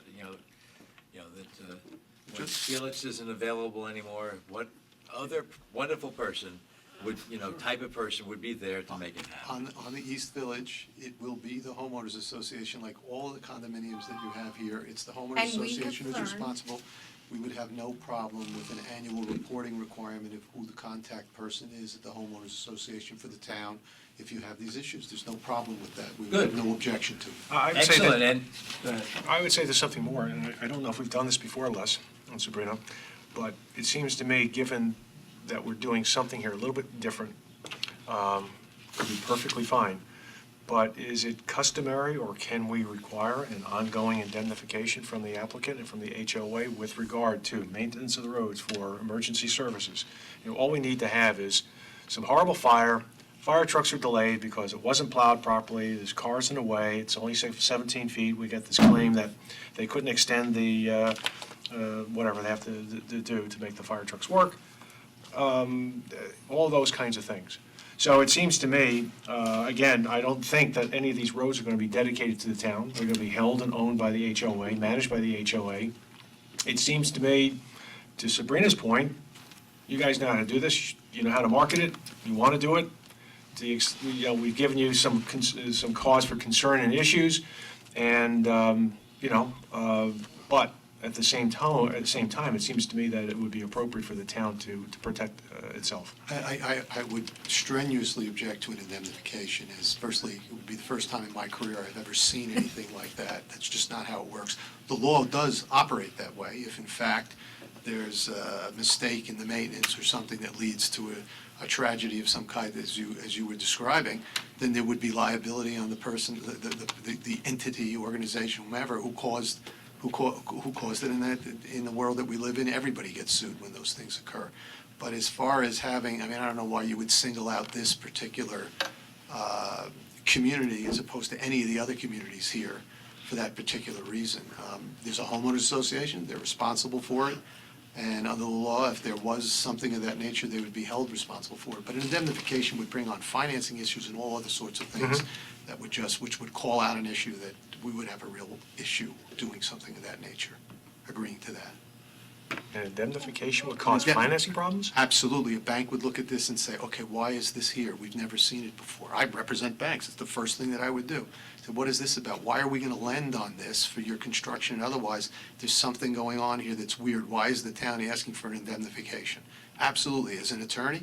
And by the way, as somebody who's coming in to buy a unit, if I was representing someone and read these documents, it would raise all sorts of antennas with me as to whether or not there's a problem with this development.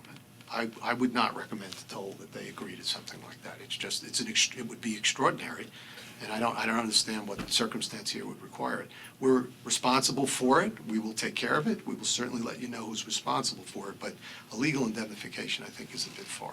Well, I think we would have an issue in terms of getting drawn in because we are the approval authority, and you know, it's something that we are all agreeing is kind of different, and because of those distinguishing circumstances, it might be something very different. Respectfully, you're in a worse position in the typical development where you have public roads, where you do have responsibility, where you are held responsible. Here you have private roads. But there we control it, we do it our way, we don't have these kinds of exceptions that we're doing with you Right, folks. which is why they will be held responsible for that in a court of law, which is different than an indemnification. Okay, that's a strong no.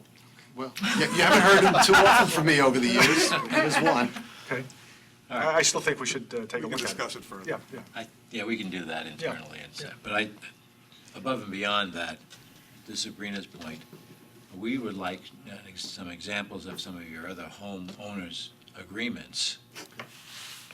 As you could say, generic, general, no names, and, you know, so that Sabrina can take a look at it, have staff look at it and see, oh, well, okay, this is really good. I like 3 of those points and 7 of those, and this is, you know, what we would feel more comfortable with, type of thing. Does that help you? That's illegal. What? Yeah, well, you know, I don't know if it's about the town feeling comfortable with their homeowners agreements. I think I think it's a town. No, the Well- jurisdiction is actually the Attorney General's office. Right, we have requirements that homeowners associations have to maintain their facilities, because the town doesn't do it. And, you know, we would wanna see provisions in your homeowners agreement that towing provisions. If a homeowner parks in the street, how long do they have before you bring out the tow truck that is on your property to tow that car someplace? You know, what is the recourse for somebody doing something that is not consistent? And is that recourse powerful enough to prevent it from happening? To You know, us. you know if you park on the street in New York City when you're not supposed to, if anybody who's been in that situation, trying to track down your car and get it back is a nightmare. You know, what are those parameters? That's what the town would be interested in. What is the teeth behind your rulemaking? We would, that is part of the offering plan and homeowners association process that you go through with the Attorney General's office. Toll Brother has documents like that in other communities. We'd be happy to share them with you. They're going to be the forms that are used as the basis for this, so we'd be happy to do that. Yeah, no, you know, we just want to make sure that the health, safety, and well-being of the community and the people who reside here is protected. As do we. Yes, absolutely. I think we're mutually agreeable on that point. Finally. So we're done? Has Christmas come yet, Felix? Well, it depends somewhere. We're making headway. Okay. Sorry, I think Andy was talking. I'm done. No, I think we've addressed all of the points from the last meeting, so the question is if you have anything else. I'm not going to. Oh, let's just quickly look at the list. I am not. Steve, you want to talk to the berm? I know you've again talked about the berm, and I think we've reached some sort of consensus on the berm and how that all works. And he made, I know you've spent an awful lot of time on that with the applicant behind the scenes.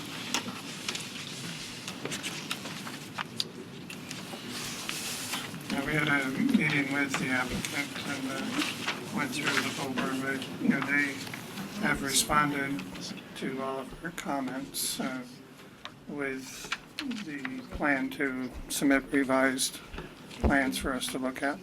And at this stage, I mean, it was a very cooperative meeting, and I think we made a lot of progress. We just have to wait and see what they come back with, and we'll match it up to what, you know, our concerns and comments were. Right, okay. Last time, there was a very strong no from you in terms of the hookup of the pipe. The loop connection to Cowden. I think the commissioner is still pushing for that. And We had a discussion with Dave Walsh, myself, and Jerry's the other day, and there were some items we had to discuss. Speak up, Bob. Excuse me? Speak up. I can't hear you. Oh, yeah, we had a meeting with Dave Walsh last week. Jerry was there, Bart was there, so was Dave Walsh, and we had discussions about some scenarios of sharing some costs, but it's something we have to discuss with council first. So it's something. Dave told me we had agreed to do some trenching for you. I think that's what. Well, we didn't reach any final decision until we discussed it with council. That's where it left off. That's what he told me. I don't know, that's what I heard when I was there, not unless I can't hear it too well, but that's what we discussed. But we did meet To make a with, long story the short, commission. to answer that question, it's not finalized yet. Okay. Until we have further discussions with council. Okay, but Jerry and I. there seems to be a semblance of possible We're making progress. some headway and some progress, yes. But nonetheless, somehow, some way, there's a preference to have a loop connection, Yes, whether how we share the costs. that is correct. That's kind of where we're heading. Yeah, because Makes sense. makes sense, because if this development wasn't there, then, you know, we don't need as much water We're making progress, but we're not done. Okay. for I fires. believe that the decision, Mark Ratch from our office was there, and I was not there, but he reported to me that there was some sense that was potentially a benefit to the area, but not particularly to Chapel Crossing. Right. Okay. Do we have information, or have you worked on it yet? I know it came in Steve's comments in terms of the phasing and how we're going to protect the soils and the mounds out there. Is there any way that we can do some of these things and not wait until phase 6? Is it possible? Because we're going to have these stockpiles there. I know Steve talked about, and I think the applicant responded, and we're going to have certain kinds of additional precautions to avoid erosion. But is there any way you can accelerate this, because that helps us with the trails and everything else? Just ugly having stockpiles around. Well, we would not have the same type of situation where you have today, or we had on the retail project where there was a stockpile here, because we'll be working in this area. Right. So I don't believe there's any plan to hold stockpiles on site, and the design of the fill slope means that we can spread that on-site and get that established earlier on, yes. Do we have that kind of detail yet, Bob, in terms of the phasing for? No, Okay. they didn't submit any of that yet. That would be something we'd have to look at as far as the construction phasing is. Obviously, they can't disturb more than 5 acres. Yeah. That would Right. all be looked at during a stormwater. Yeah. And that's one of my comments on my stormwater. Yes. Well, that's an excellent point, because it's, if it's in batches of whatever, an acre, or 5 acres. 5 acres is the magic number. Then it's minimum of 6 years, if not 7. And it would be good to, there has to be a way to at least reduce the amount of the stockpile, if not eliminate it, or reuse it, so. That's part of the construction phasing, as you pointed out, and. They still have to submit, we still have to review. Yeah. Planning board as well. Okay. You may want to address it with your memo, but, there are issues in here, and Andy's addressed some of these in terms of the wall and how that's going to be looked at, and whether or not a structural engineer will be required to give us information on that. But I had one question, it's somewhere, just as clarification, somewhere in here, it seemed to me that the detention ponds could be as deep as 10 feet deep when there's a 100-year storm or accumulation of these. And I had some concerns on one of them, and it's where they're gonna build the main one, which is gonna be by building, what building is that? 700. 700. They're gonna take that down and put a detention pond there. They had responses that it would not reach 10 feet, so I was comfortable with that as far as getting a DEC permit for a dam. Okay, well, what They did respond to one what of them. depth would we have, and what safety precautions are we going to set up to prevent Well, people from regardless of falling the and drowning depth and kids? the DEC permit, I'm still gonna require them to do a bunch of engineering analysis to make certain the existing wall is sufficient, and it can take the additional loading of the water above it. So that was one of my comments. But, for example, we have all these rules and regulations on swimming pools. So we have 8 feet, 4 feet, 6 feet sitting here in this detention. What are we going to do for Fencing. people? Yeah. Fencing. Will that be Oh, that- required? Absolutely. Okay, good. Absolutely. Are the ponds continuously wet, or are they, No. no, right? Okay. They would be fenced based on the regulation with the DEC. Are they fenced at Pleasantville? I think they're fenced on the Washington Avenue side. I believe they are fenced. Could be, okay, Yeah. okay. You recall? I don't recall seeing fencing. I on the Never road- seen a on the lot of water roadside. last week, obviously. On with the all the rain. outside, big walls. Yeah, Yes. but on the roadside, I don't recall Yeah, I don't seeing recall seeing fencing. that. I don't think so. If it is, it's a very thin and almost invisible fence. Yes. They feel like dogs. Okay. So Randy, do you want to run through your comments? Andy, thank you very much for the work. Thank you, Mr. It's very Chairman. concise and really very responsive. Thank you. So my first comment, zoning compliance table, it should be based on net dry area, so I corrected my comment from previously.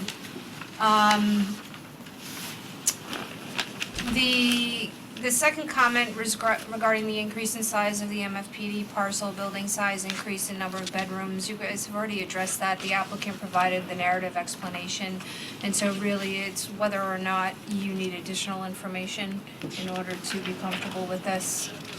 Well, I think I'm speaking for myself, I'm comfortable, but I think it would be very smart for the applicant to supplement that information when we submit this to the town board. I mean, we've been rolling around with this for a while. The town board has not. And I think it would be very helpful if you talked about the local developments that you have here in Westchester, Fairfield County, close by, and give them some sort of information that could make them feel comfortable with what you're proposing. So I just, a suggestion, I think that would be very helpful. And also, what's the percentage increase?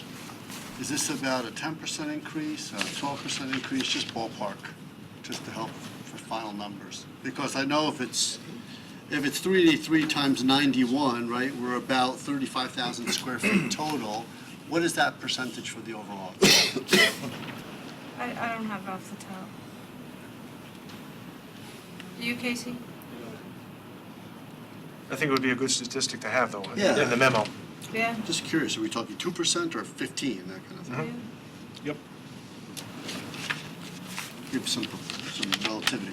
You know, and Casey, I also think that that will help bolster your argument, particularly if your company has seen an increase in the size of units due to the way people are living today, and you have record sales, or the records of sales, you know, the magnitude of those sales versus, you know, 5 years ago, 10 years ago. I think that would help characterize why you are asking for this. And, you know, I think that it will be very valuable for the town board to hear, because they may be looking at this from a completely different perspective than the planning board. And they will not have the luxury of having several meetings with you and really taking a close look at a lot of these issues. They'll hear it in a joint meeting and they'll be asked to weigh in on it, and they may not be comfortable weighing in unless they have that information. I think it's a nice way of saying that we've been worn down, and they'll be looking at it. As have we.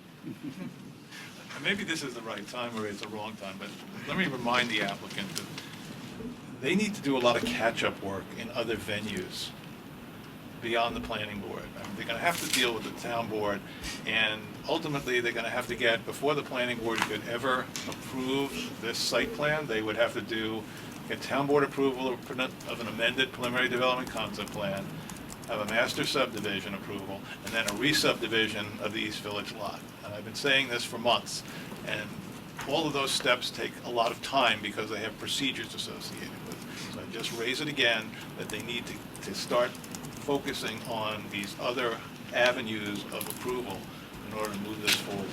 In fairness, we are focused. We're not ready to do it till we're in a joint town board meeting, and we have a petition for all of the things that we believe that we need to do that have to be changed, and all of this work that has to be done. But until we have a sense of where the subdivision lines are and things of the general nature, we're just not able to start that. So I would suggest in the short term to address the issues on the Chappaqua PAC that haven't been responded to in the town's memo, and to get that historical survey done, and then we'll see what happens at the initial joint meeting of the planning board and the town board. We are waiting. Do we have a working date for that joint meeting? No. We do not. We were waiting to hear from this board that they were comfortable moving forward after the discussion tonight of setting that meeting. Okay, sorry. Okay. No, it's okay. I mean, Interrupted again. you have to remember that my memo was really structured to highlight the differences, many Yep. of which you've already discussed. We discussed the demolition of the gatehouse and what your request regarding the historical value of that building, the impact of the Chapac. Sabrina, I had a question for you on, in page 2, bullet point 2 under number 3. I just wanted to make sure I understood this. So this is, yeah. Is this really, when you talk about 2.95 acres, is that what's there now, the existing with the roadways and the guest house? So it's really not a change from what was looked at before and previously approved. Correct. It's going from 2.95 in its current condition to 8.6, so it's not a dramatic, we're not looking at a dramatic change in No. terms of what they Previously. initially looked at. Correct. All right, could we get that number, for example, to Greg's point, if it was 8.4 acres before that was previously looked at and tentatively approved by the town board, I think that would be a good number to have for the town I saw board. that one, wow, we Yeah, me too. increased that much. But I think I asked the same question Okay. before, and the memory's gone, so. I'm gonna have a big note here, that's Bob. Yeah. That Bob.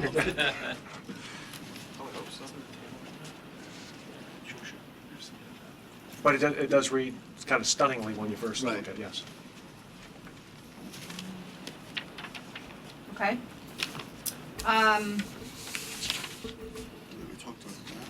We talked about the Chapac boundary, the school bus circulation, the number of bedrooms, the guest house, the loop road, the berm,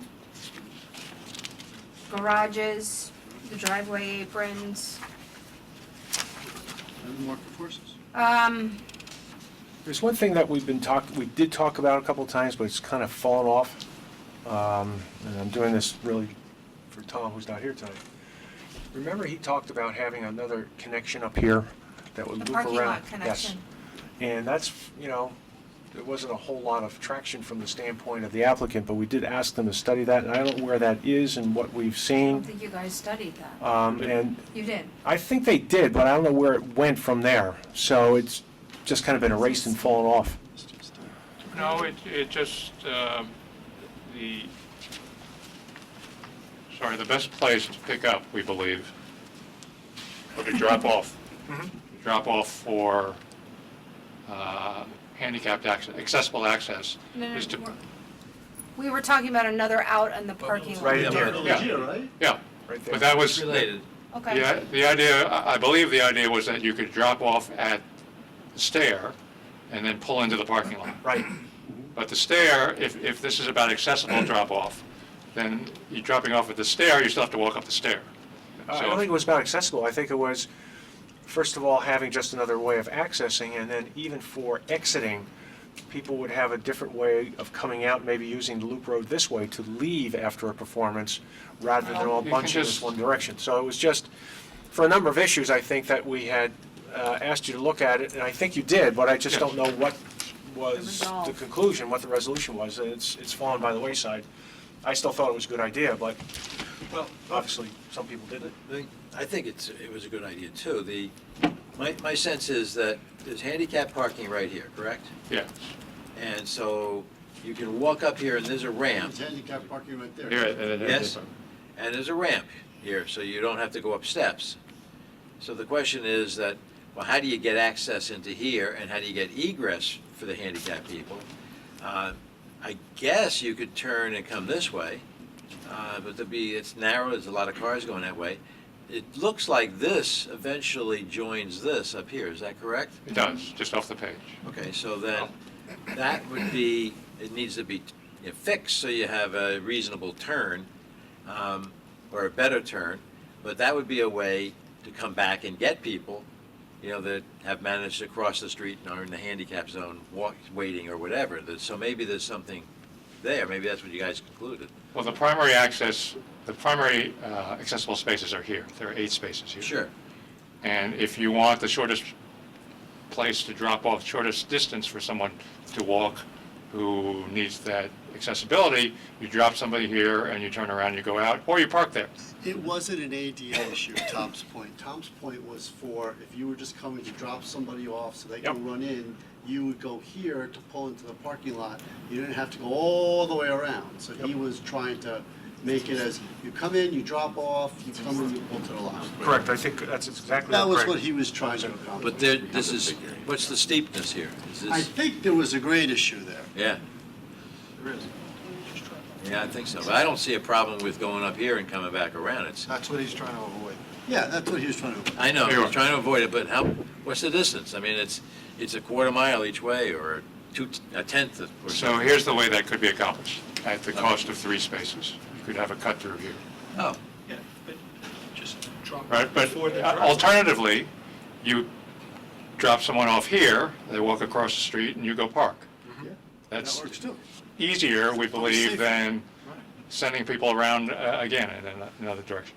okay. So is this reasonable and feasible? We don't think it's necessary because it loses 3 spaces and increases impervious area, and it's another, there's plenty of ways to circulate within this parking lot. I think it's something that the town board should see as an alternative.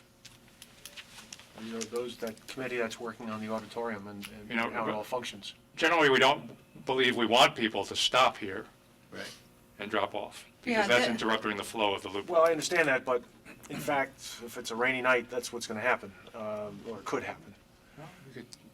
Because if you're going to park, you'll learn that it's a long way around, Mhm. and you'll pull in here, and there's plenty of room to drop off.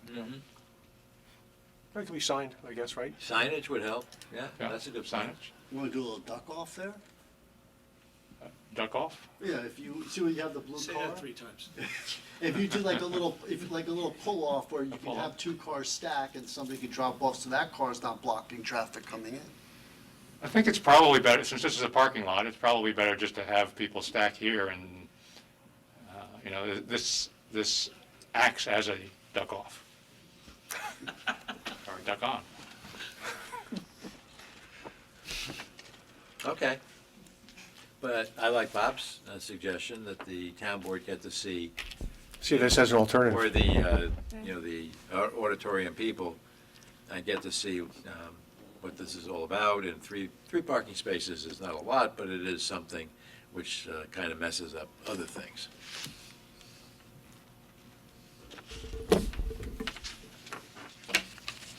Okay, sorry, Sabrina. No, it's okay. Okay. Anything else? No.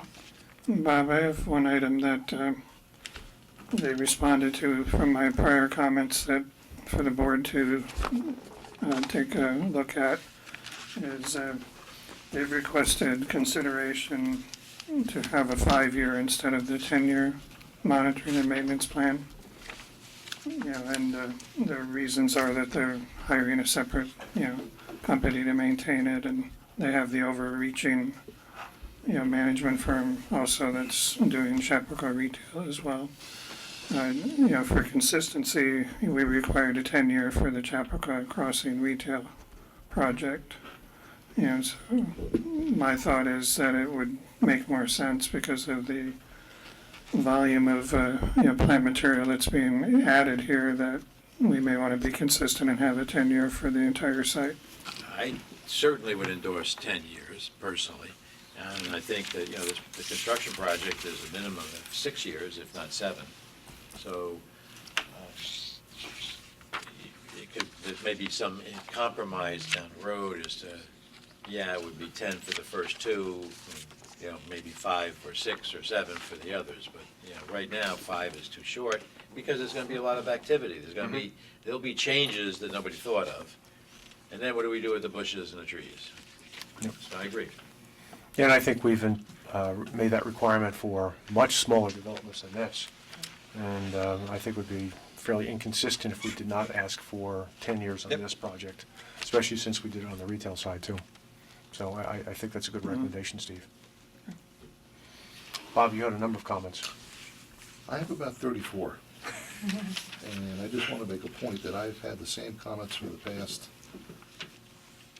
6 months. And Yep. they've had not responded to any of them. Yep. And it gets a little frustrating to write the same memo with the same comments and not get nothing submitted. Yep. And And they have 15 stormwater comments, 10 general comments, and 10 subdivision comments, and I've received nothing in the past 6 months. And I would also add that it seems to me, as a layperson, that some of these comments are Pretty substantial. very substantial. Yes, they are. And really serve as a roadblock for any kind of meaningful progress. I see no reason And why I they think couldn't that some of these would require some work in the field, and then, of course, results and study and response to some of these issues. So it is frustrating, so I think the applicant should be counseled that at some point this is going to have to move forward, or else we're just going to have to sit here and just say, look, you have to respond to these, or we're just not going to have you on the agenda, and we're going to sit here and wait. Because some of these things are it's just becoming silly. I mean, I've talked to Bob a couple of times about this, and actually, his memos are very easy to do because it's the same memo. It just changes the date, which is not good. Review, we say submitted no new material, so. Yep. Yep. Of course, some will be VP conditions, but there's some that should be submitted and done in a timely manner. Yep. And if they want to sit down and go over it with me, I'll be more than happy to do that. Okay. We're certainly happy to do that. We've done that a number of times over the course of the application. And respectfully, we've basically been waiting for the plan to settle so that we can finalize the engineering. We acknowledge all of Mr. Sealy's comments and are fully prepared to address them. But we have done that a number of times in the past and wanted now to wait till the site plan is at least generally fixed so that we can proceed with that. We also are working on the DEP resubmission, which involves stormwater, and we'll look at that in conjunction with Mr. Scioli. As we know from our office retail experience, that's a coordination effort that only got done because we were working together with Ken Engineering. So we appreciate that, Okay. that help. Bob, one quick question on GC7. Is that something now that will require, we've talked about this new designation in New York State, the SE, structural engineer. So you're talking about the wall and the ground, et cetera. We had this just recently at King Street. And I think you made the recommendation that some of the rock work and some of the groundwork would have to be done by an SE. Would that be something that we'll be looking at on these kinds of items? I think the extent of the wall that they're doing here, they should have a geotech look at this Mhm. and prepare recommendations to a structural engineer that's gonna be doing the walls and how things should proceed in some sort of preliminary fashion. And we will, as we have on all our walls. Okay. We involve a geotechnical engineer as well. Okay, very good. One of them is pertaining to the stormwater, and I'd like to see the stormwater done sooner than later. Some of these with the structural characteristics do and are required prior to a BP, but after the plat signing. But I think in this particular case, the wall that the retaining wall by the stormwater basin should be done up front sooner than later. That's what I would recommend. Right. Yep, okay. Good. Anyone else, anything? Anyone happen to be here interested on this application from the public? It's not really, is it a public hearing? No, it's not a public No, hearing, it's but not. in case there's burning issues, we'll take a question or two. If not, okay, so I guess, I don't know what we're doing for scheduling these days. Who's the scheduling person now? I am. Okay. I think you're looking, I would like a read from the board if you think that you're ready for a joint meeting with the town board, if you're comfortable enough on the issues. And then I think the onus would be on the applicant to provide the level of detail in submission for a joint board meeting. I would attempt to schedule the joint board meeting in concert with the town administrator for the town board in September or October, preferably September. And do it on a night where you guys are scheduled to have a meeting and, the town board is here as well. Makes sense? So that would be the intent, and whether we could do this in September or October really depends on when we receive application materials for both boards from the applicant, based on your direction and the information needed for the town board to be brought up to the same level with some of the issues that they will be making determinations on. Les, do you want to add anything? It struck me, and I don't know if it's a good idea or not, but given the difference in lack of, the difference in knowledge on this plan between the planning board and the town board, I don't know if it's worthwhile to have the applicant meet with the town board first as kind of an introductory session before this joint meeting. I don't know. I can think about that. Because there really is a diversity in terms of, or a gap in knowledge, I think. Well, if we did that, I still would think that it would be appropriate for us to issue some sort of document to the town board, at least from our perspective, framing the issues, very similar to what Sabrina's done in her memos, and what Bob has done in his memos, and what Steve has done in his memos, and basically saying, here, these are pretty well settled, we feel fairly comfortable about this, there's some issues here, on certain issues. There's not necessarily agreement on the planning board, but these are the issues that you ought to consider. And by the way, here's something, for example, on this layout here that's up on the screen. Well, I think you've got to distinguish between issues that are primarily in their bailiwick and primarily in yours. Oh, yeah. I think that memo may be a little bit troublesome because of that. I think the education at getting the town board up to speed on all of the meetings that we've basically had over the last several months might help a joint meeting, but it's just a suggestion. I do think that there needs to be a redefinition of which board has which decision to Well, just consider. clarity, we know what the definition is. It's Correct, set correct, forth. but, and then have adequate information to kind of live with the current plan. I agree, the town board has not been exposed to the current plan. Right. No, it's a moving target. I mean, Yeah. out of fairness to the applicant. We completely agree, and we understand the information you've requested this evening. We'll be supplying that. There's enough time when you're talking about September, certainly, to be able to do that. I understand, it's an interesting concept, but also, from reacting to it, I think it will be helpful to us. Firstly, I think it would be helpful for you, as well as the town board, to hear the presentation about what everything that has to happen for this to be concluded at both levels. And we also think, or at least from my own perspective, I think that it would be helpful to the town board to have you there when we are explaining the changes that have been made and the things that have been done, many of which have been done at your, behest, that you're there to explain them as to why you took that information. I think that would be helpful to us, that you would be there at the meeting. So we would ask that the next one be a joint one. I mean, we never have a concern about meeting with the town board, but I think for this one, what we're trying to accomplish, that we would like both boards to be there if we could. I think it'll be left up to the town administrator, the town board, council, Sabrina, to figure that out. To find a date and. Yep. But I think Les has a point that should be shared with the town administrator, that the level of knowledge is important, and you'll get that feedback. So I think he's raised a good point. And that means that perhaps the town board has to do more homework, than we would in such a meeting. Let me also suggest that before we would have this joint board meeting, whether it was in the form of a draft petition or a petition, we'd have to work that out with Nick Ward Willis on how that occurred. We absolutely plan on putting together the information for the town board and for yourselves that's going to say, here are all the steps that have to occur as we move forward. And they're going to have that prior to the meeting. So, I mean, I think some of that educational that you said they have they haven't had much, and you're right, with regard to this, hopefully we'll be laying out in the petition when we describe what's been occurring since we were there at the beginning. So you anticipate having all that documentation available before this joint meeting occurs? Not all, the documentation that I'm referring to is the petition with respect to the various changes that have to be made to the zoning code. Yes, we are planning on having that, if you're talking about in September, and making a submission. Whether we would be doing it formally, my suggestion would be it would be informally, that you would have it and it would be, bless you,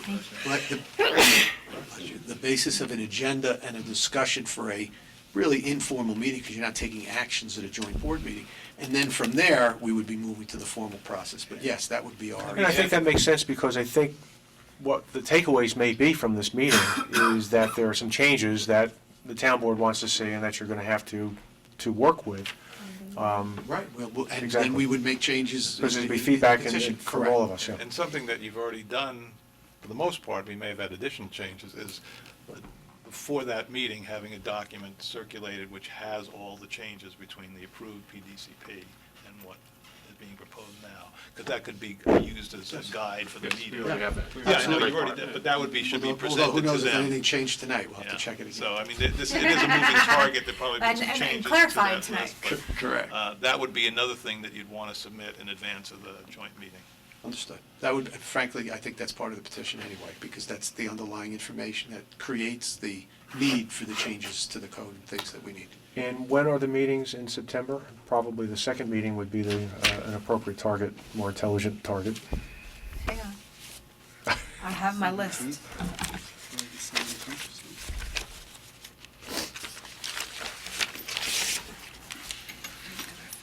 We are September 9th, nope, September 17th. We only have one meeting in August, September. In September. or September. What's the date? September 17th. We have an October 1st and an October 15th.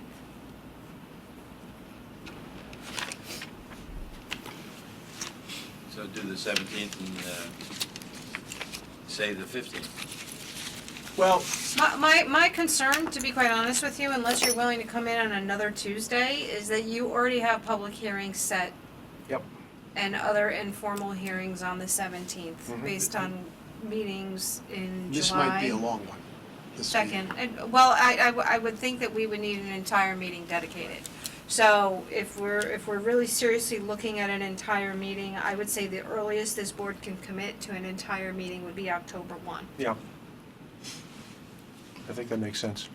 No chance of a special hearing, huh? Pardon? No chance for a special meeting in between? We have your history of last August in front of us, so that was a bad history. Enough said. October 1's the conclusion of Rosh Hashanah, so I think by the evening. Do we have a conflict? No, it starts Sunday, the night of Sunday, the 29th. I was just looking at it. It concludes Tuesday at sundown, so that's October 1st. Is that If you're going That forward mission? with your regular mission. It isn't for me, but Is I it don't know how you. in general? You'd have to talk to other members of the board if it's an issue. It It's the depends. second day. Yeah, it depends. It's the Some second people day. celebrate So you it may, two days, you may some wind one. up, you may wind up moving your meeting that night anyway, is the point. I would think so I- then. You know, We usually might try or to- might not, I don't know. I'm just raising it so it doesn't get raised later. Yeah, Thank you. we should look into that. town board may have to look into Well, their we meeting can- too, We can move it like to the to Wednesday, Wednesday, good enough? if it's available, Regardless, you have other projects on your meeting, on that meeting. for the first. Not for the first, but, I'm sorry. You're good on the first. Okay. We could do it on, Or the again, second. that meeting right now, whether it's on October 1st or October 2nd, is open for you to dedicate to this Right, application. right. That's the point, whether it happens on the Tuesday or the Wednesday. Assuming the town board can make it that evening. Right. Right, well, Well- the issue here is coordination. We might also have another situation where the town board can't do it that day, and we have to do the Absolutely. 8th, maybe the October 8th. And we just change our meeting from October 1st to October 8th. We may need to do that anyway. Yeah, I think if we're talking about October, you have the flexibility to adjust your meetings. You know, based on the direction tonight, we can try and start scheduling this meeting tomorrow. Right. Well, how do you all feel in terms of where we are, in terms of progress and comfort with, at this point, on the issues that we have, and whether we feel comfortable in saying, yeah, let's have that joint meeting now. We're ready to move forward. Some of those issues are really issues that are in the town board's bailiwick, and we can't move forward without having decisions on those issues like bedroom count and, I don't Yep. know, driveways Well, and that's things still, like that's my that. point about catching up. Yeah. That's why I think so it's then- good that we're together. Yeah, exactly. Yeah, because that's where, unless we do have a joint meeting, we're not going to make that progress. Right, because they would say stuff to the town board, and then the town board would go, oh, let's talk to the planning board, and we would end up, it would just delay us. I will mention that my client very calmly mentioned in my ear that there was talk of an August meeting originally. We do need time. Maybe there's an early September date that you could also look at. It's a few months from now that we're talking about into October, and now you're talking about October 8th. If there's a way to potentially look at the beginning of September, we would appreciate that as well. That would give us time to get the information and handle it rather than waiting another month. So, Mr. Charney, you've been heard. I'd only add, Bob, your dream will come true. We'll be all here on Christmas Eve again, which my children, you know, I bring the pictures of them at any of these meetings. This town board meeting, the joint meeting is going to result in yet other meetings. So I'm just trying to get that initial joint town board meeting as soon as possible, because things are going to come out of there that we're going to need to bring feedback. There's going to be another meeting and another meeting. And respectfully, we're talking about now waiting 3 months to have this first meeting. We're a week short of 3 months. Today's July 17th. Sabrina was talking the 1st or the 2nd. It's a Jewish holiday. We might be the 8th. Next thing, we're 3 months from now. So I'm just looking for a September date where we might have this joint meeting, because there'll be more in October and more in November. And I promised the kids this year I'd be home for Christmas. Another broken promise. Since this meeting's dedicated solely to this applicant, do we have to go October 1? Can we go backwards a week? Yeah. Like September 23rd or whatever that date is? Listen, you can give me Again, as it many depends on the dates as town you board. guys It's- are it's- available, yeah, and I will it's probably coordinate not with us. the It's town probably not- board. Well, And we have to dodge around the holidays, but, yeah. yeah, and I- isn't, what, The holidays are really I'm October. not, It's the uh, end what- of It's the October last this year, two they're late? Last 2 days of September is and it then Yom Yom Kippur, is that before or The after? following. What? It's not in September. After, okay. Okay. So anyway, if you can find a September that works, we'll reach out to Jill about this and see if we can figure something out. But can we say you have your support to search for that September date? I'm looking at the board, Felix, it is their We're schedules. silent, and she's waiting for a reaction, yes. I'm open in September. I have- Silence is like a yes in my world. No, it's, that means somebody screwed up, it doesn't want to admit it. That's, Anyway, you got our, Yeah, we got your point, yeah. thank you. Okay. Again, we'll try to coordinate with the town board and town manager and see where we are. I think, Are there any Phillips has a days good during the point. week that you don't want to meet? I'm sorry? Other than Tuesday night. I mean, we'll meet Tuesday night. I mean, There's only limited Tuesdays, and one of which is a holiday in September. okay, so we have to That, work on it. the problem why you don't have a meeting in September Yeah, until it's because of the because of holidays. the holiday. Right. So, you know, Could it be a Thursday night? are Thursday nights okay with you? fine by me. Yeah, I mean, September, I have no idea what I'm doing right now. But I'm making the assumption one of those Thursdays I'll be available. Well, I'm flexible to do a Tuesday, Wednesday, Thursday. But you survived so well not knowing, so that's, Yeah. it's okay. I appreciate I think the your- key is getting feedback from the town board. Yep. See what they're, So, they have other issues at this point. It's a silly season, there's elections, all kind of fun stuff, so. okay, so Thursdays, we've committed to Thursdays, right? Well, Tuesday, Wednesday, Thursday. Is everyone able to do Tuesday, Wednesday, Thursday? For all 4 weeks, absolutely. Okay, Tuesday, great. Wednesday, I'm not Thursday. available on the 3rd. No one's available on the 3rd. On I have to check. September 3rd. September 3rd. Going on September 3rd. Yeah. It's Labor Day. Labor Day? It is Labor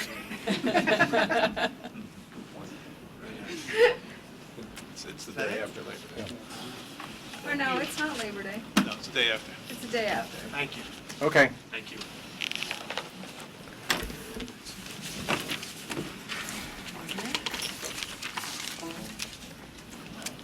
Thank you. Yep, thanks, Andy. Hi, Andy. Okay, we move to our next item. This is an informal hearing for a new application. This is the Singh, formerly Tavo Development LLC. This is an application for a final re-subdivision plat, lot line amendment approval, 15 Heathcote Drive.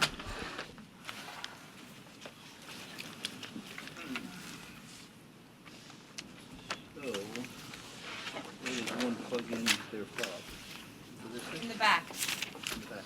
In the back of the computer.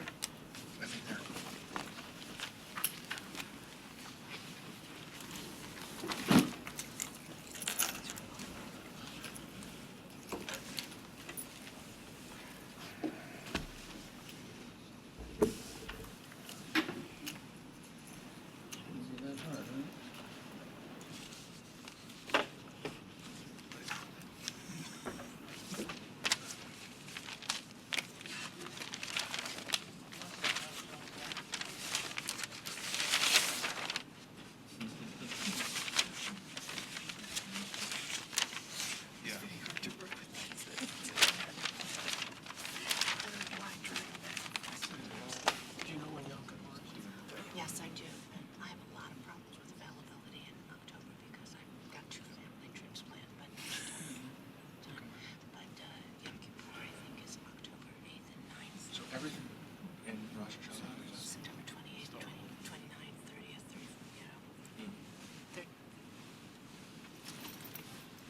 they're 10 days apart. Yeah, yeah. But it's late on this year. As we would say, they're right on time. They're right when they're supposed to be. Good point. I like that. Yeah, they are right. I like. Doesn't it normally pop up when you plug in your thumb drive? I don't know. Sabrina just, When you plug in the thumb drive and they... It pops up. Let's just have one time for the whole thing. It's 11 PM, it's sunshine, come in.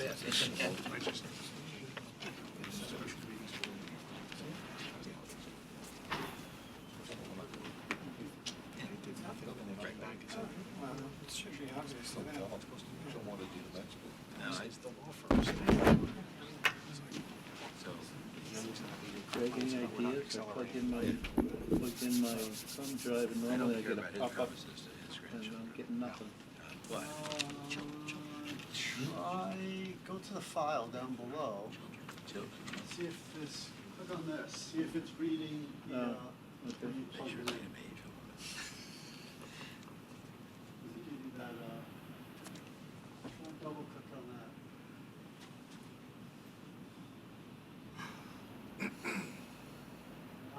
This is working, we have Sabrina. where is she? Yeah, we might need Sabrina. When you Sabrina, I don't know why it's not coming up. Normally it... Yeah, usually it does, right? pops right It's up, an you know. unauthorized break. She's doing 2 jobs tonight. She needs a Oh, break. is it in all the way? Run to the town board meeting? Yes. I'm not telling her that.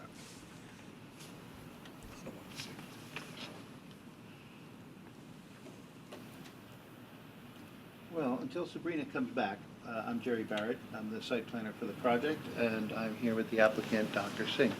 The board will remember this project. This was the former Tavo development.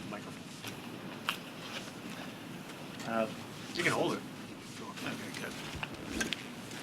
So this was the form of Tavo development, and which this board reviewed at length.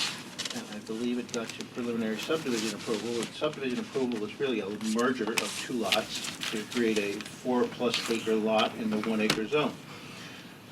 The lot merger portion of this project hasn't changed. It's the same thing. They're still merging the two lots. What's changed is the site plan has changed, the home has changed.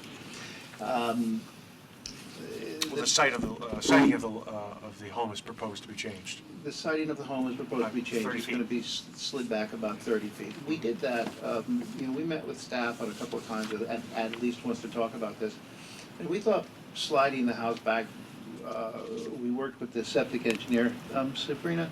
Need your help on the I can't seem to audio-visual. get I stick my fob in, and it doesn't seem to, normally I get it to pop up, and I can't seem to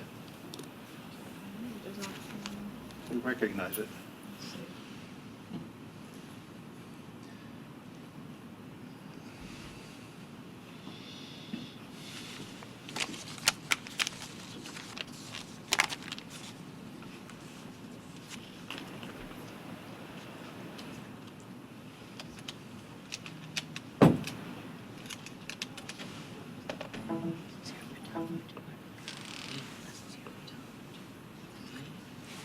There you go. Thanks, Sabrina. You're welcome. I was in the wrong port? Yes. Okay. Okay, so thank you for bearing with me.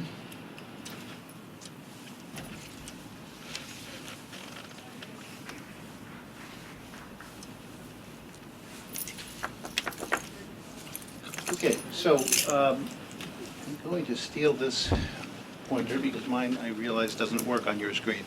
So the two lots are this lot, and that's what creates the 4+ acre area lot. This is the front lot, this is the rear lot. There is a wetland on the property, on the, probably the, I guess that's the western side, and there's a 100-foot buffer. There's a remnant of an existing driveway in here, there was a former home here, and there was a former garage here. Both of these structures have been taken down, they're not there. So what I think is interesting to note about the property, it's a 4-acre lot. These two lots right here, this is one lot. So this is, there are several right in the immediate area, similar sized lots. This lot, that's one lot right there. That's another lot right there. This is another lot right here. So it's not unusual, and these two are also one lot. So it's not unusual that it's a large lot in the subdivision, but if you look at it, that's a lot, that's a lot, that's a lot, that's a lot. What I also thought was interesting about this particular piece of property is if you look at the subject area here, it's all green space behind it. So there really is no neighbor behind that's going to be affected. There's a large pond and a wetland here. The closest house is over here. So there's really, nothing over here that is going to be impacted. This is a wetland over here. So this looks out. There's no home right here. So the closest home is the adjacent home, which is right here. It's this home. Where's the closest home that could be built? The closest home that could be built? Like, It's could- already built. Could a home be built in any of these areas? I doubt it. They're landlocked. Okay. Yeah, I don't think it would So happen. is it safe to say that? Greg, can you make sure you talk into your mic, please? Sorry. It's Is okay. it safe to say that the existing homes that we see on here kind of max out the development in this area? In my opinion, yes. Okay, thank you. So the closest home to be impacted would be this home. It's not shown on this aerial, but it is there. That's it there. They've already installed some evergreen screening. As we go through the plans, you'll see we're proposing to add even more to that.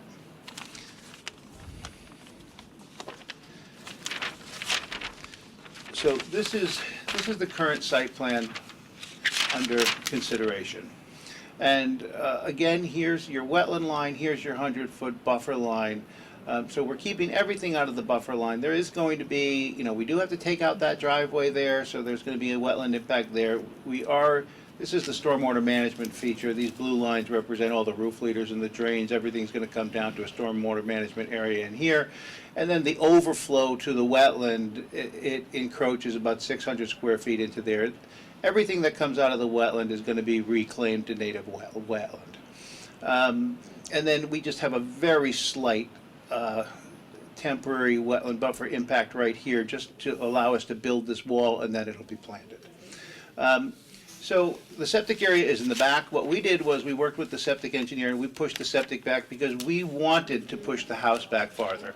This is the house that was approved for Tabo. It's right here. You could see it's been moved back about 30 feet. The reason we did that was we felt that it would actually be preferable to do that because I think moving the house back farther on this large lot, these are all moderately sized lots. This is a very large lot. I think that it would fit the lot better. It would be more centrally positioned in there. It would provide more distance from the road, and it also gives us more opportunities to install landscaping and buffering between the house and the road.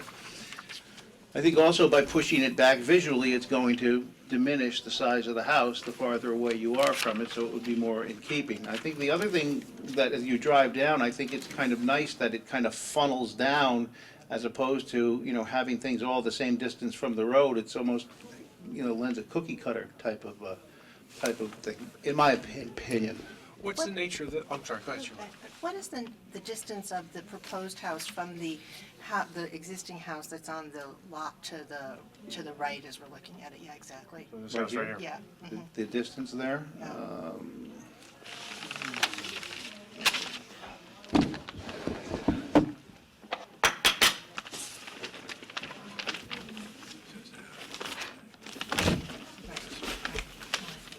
gonna get 5 inches, 1,000 feet. This is 20 scale.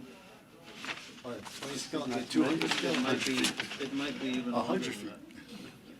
Pardon? I think it's longer than that. It's probably, I don't know, I do have a scale. I usually bring one, I do not have one. Oh, here, do you have a ruler? It's 1 to 30, 1 inch to 30 feet.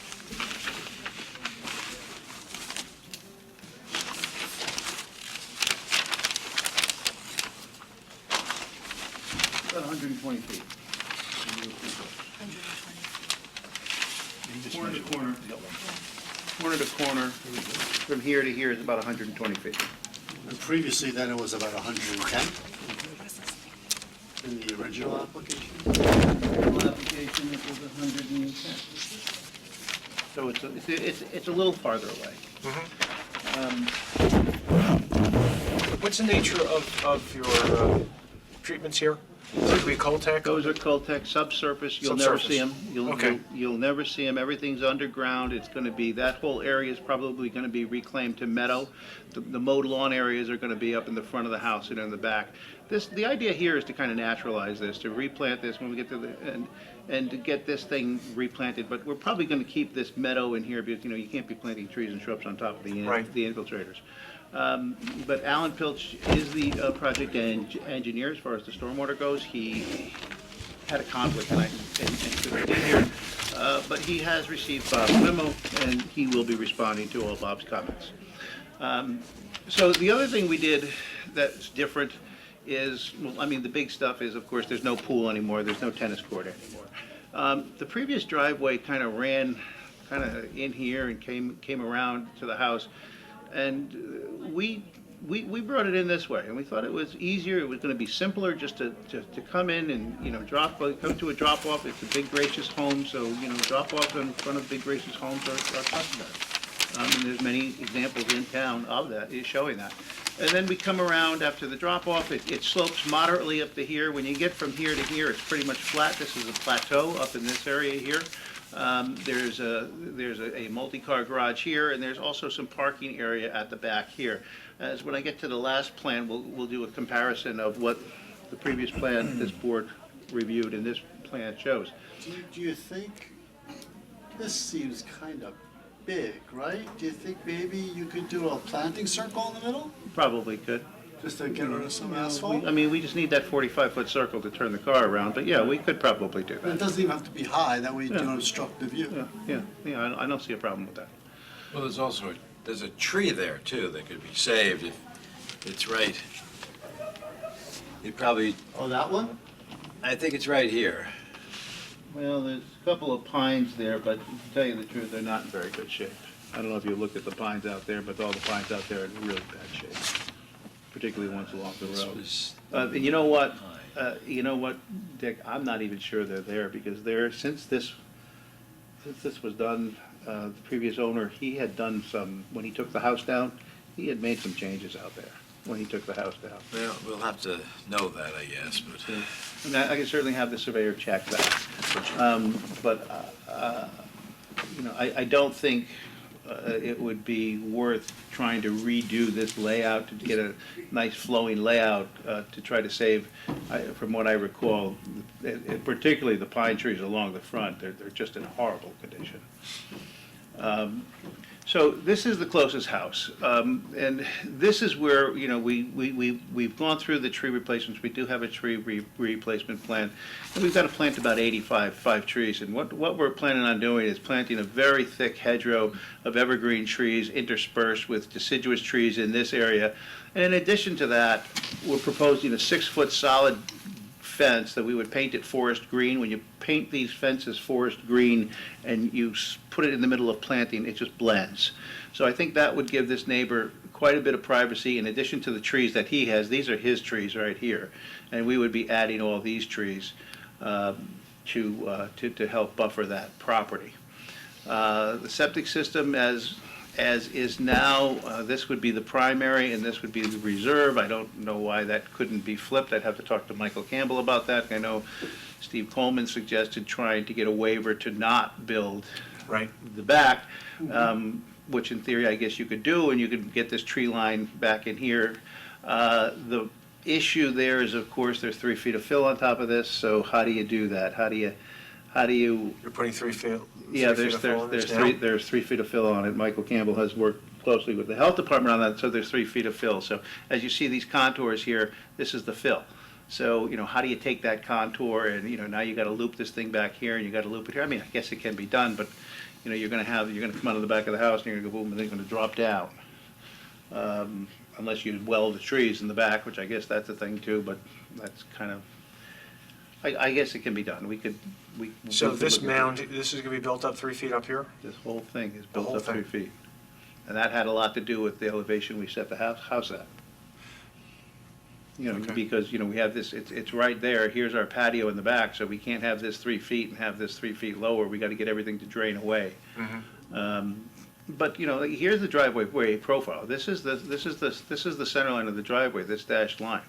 So as you can see, when you come up off of the road, it pretty much follows the grade, and then we pretty much got a fill situation. Once you get up to the top here, we pretty much got a fill situation going on here, and of course that is because we picked the house up, because we had to, every one of these projects starts with the septic, and once we get the septic, the septic works, we have to work everything to the septic. Did you move the septic around because of the 30 feet setback of the home versus what we looked at before? Has that changed? We did move the septic system back a little bit. They went out in there, they did additional soil testing. Isn't that where the tennis court was going to be last time? Up in this area? Right? It's over to the west. To the west, close to the So wetland? this the was, buffer? this was the plan the board previously had looked at. And they had the septic going this way. So what we did was, we rotated it 90 degrees. And so you can see that what that allowed us to do by rotating it 90 degrees, instead of having the length going this way, we sent the length this way. And then that allowed us to move the house back. This was the former tennis court, this was the former pool. This was the former driveway, which really, as I studied this driveway layout, one of the things that, I felt that it was kind of kinky, kind of kinks, but when I scaled this off, this is only 20 some odd feet here, and this distance from the driveway to the house is 4 feet. I think that really wouldn't be very attractive to put a driveway within 4 feet of the house. This area would have to be would have to be expanded out. You wouldn't be able to park a car and turn this around. So this would really need to be reworked out. But we just felt that this was just a smoother, just a smoother entry into the property. And of course, we're starting a little bit higher. So when you start a little bit higher, it kind of helped us as opposed to coming up and climbing this whole grade and then a hairpin. This is better too because it gives a little bit more privacy to this other property owner. Because here, you would be clearing right up to the, close to your property line. Right, and there's a huge tree right in here that we're going to save in this plan. I'm not sure if that, Can you back to the plan for a second? I want to ask you about the driveway. That one. Oh, go back. So his driveway is over here, correct. and these are plantings they're putting in. These are his. These are his plantings. These are that there. he's put over- they're- All okay. that, and this hedgerow, that's the hedgerow of pines that, Has there been any, I don't know, has there been feedback from these guys about the proximity of that to the property line? And is that the reasoning for this planting?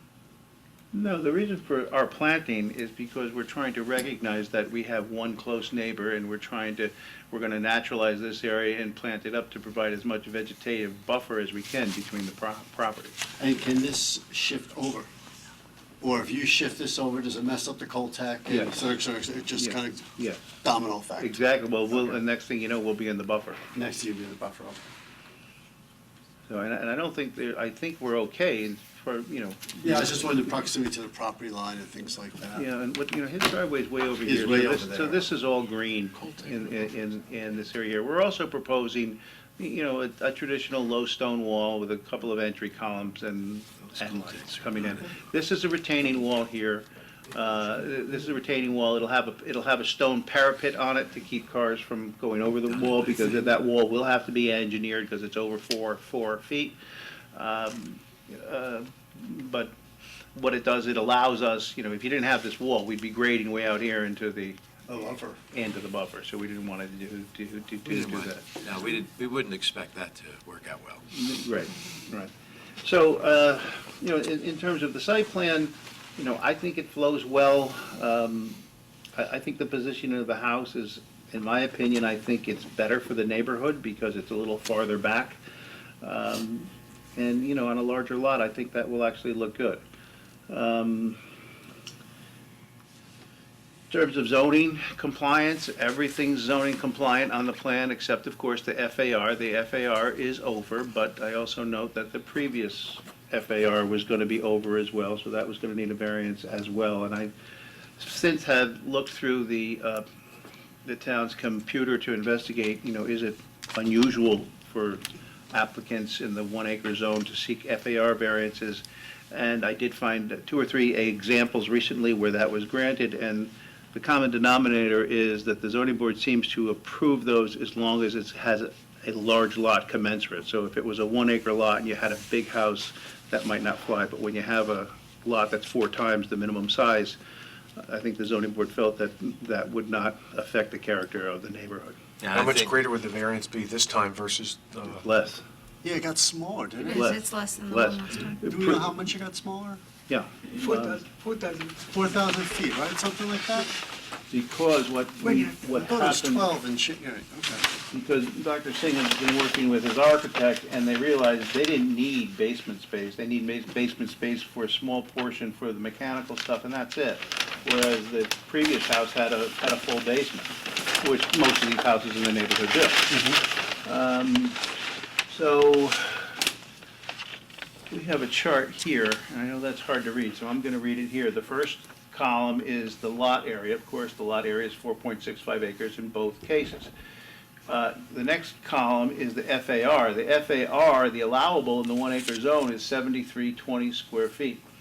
And it's interesting because in the other zones in town, the 2 acre zone, for instance, it's a sliding scale. The more land you have, the bigger house you could build, but for some reason, it's fixed in the 1 acre zone at 7,320 square feet, and I think that's the reason why people go for variances in the 1 acre zone.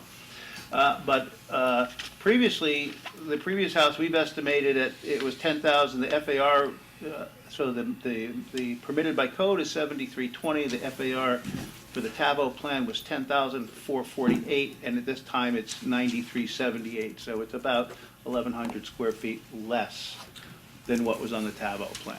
So other than that, it's a zoning compliant plan. These are our building setback lines, everything fits in there. So we can stay out of the buffer, we can stay out of the things, it's just the FAR.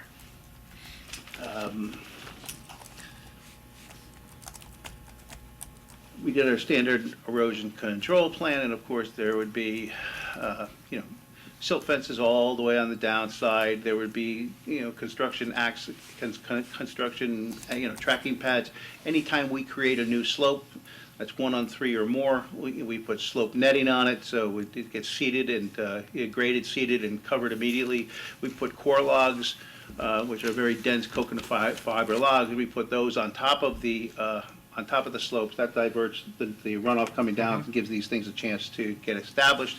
We've shown our stockpile areas, and Alan Pilch, of course, he has prepared the stormwater pollution prevention plan that goes along with this.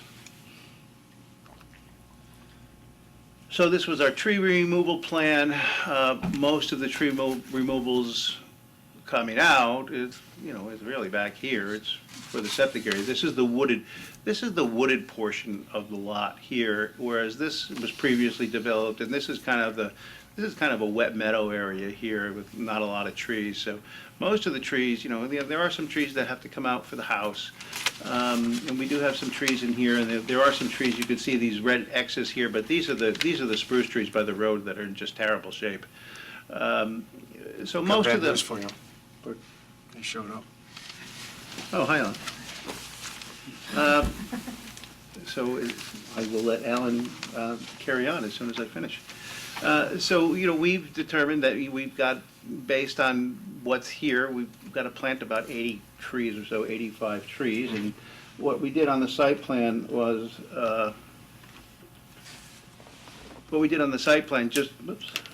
just to demonstrate that that can be done is, I know this is hard to read at this scale, but all of the trees that we're proposing, they're all numbered. So all the new trees are these light-colored areas, and there's also this light-colored areas, we're taking advantage of the 8 shrubs to 1 tree, because I think there's a lot of benefit to shrubbery and hedgerow and for habitat and foraging. So we went through. Is this shrubbery as well under here? Yeah, these are trees, and this is all shrubbery, and this would be like viburnum and lilac and things that get big, not like small shrubs, but things that get big and wide.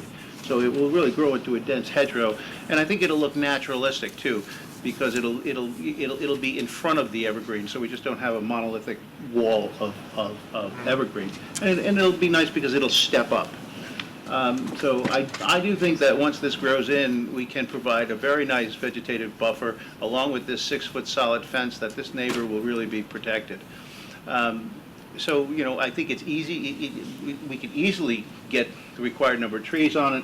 Once the board is satisfied with the layout, we'll of course prepare a detailed plan of what all the species are, sizes, et cetera. The tree removal, and then we got to the comparative plan. And again, let me get to my notes.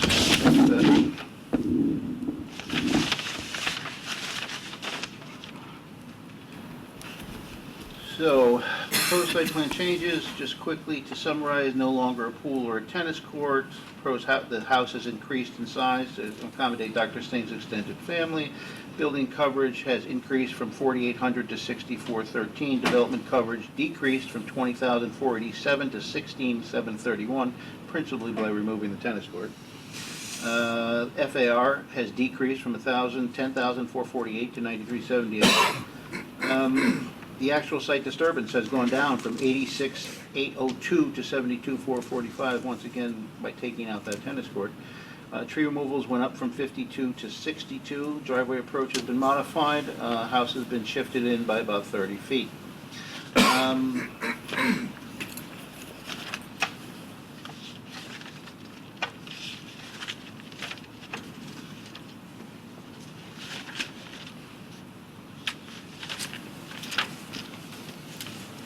So on the comparative, what we, on the summary on the comparative is that we believe that the two plans are similar.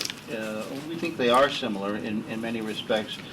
So we note that, the reductions realized, in the clearing grading limit line, the FAR, the development coverage, the driveway length, and the slope disturbances.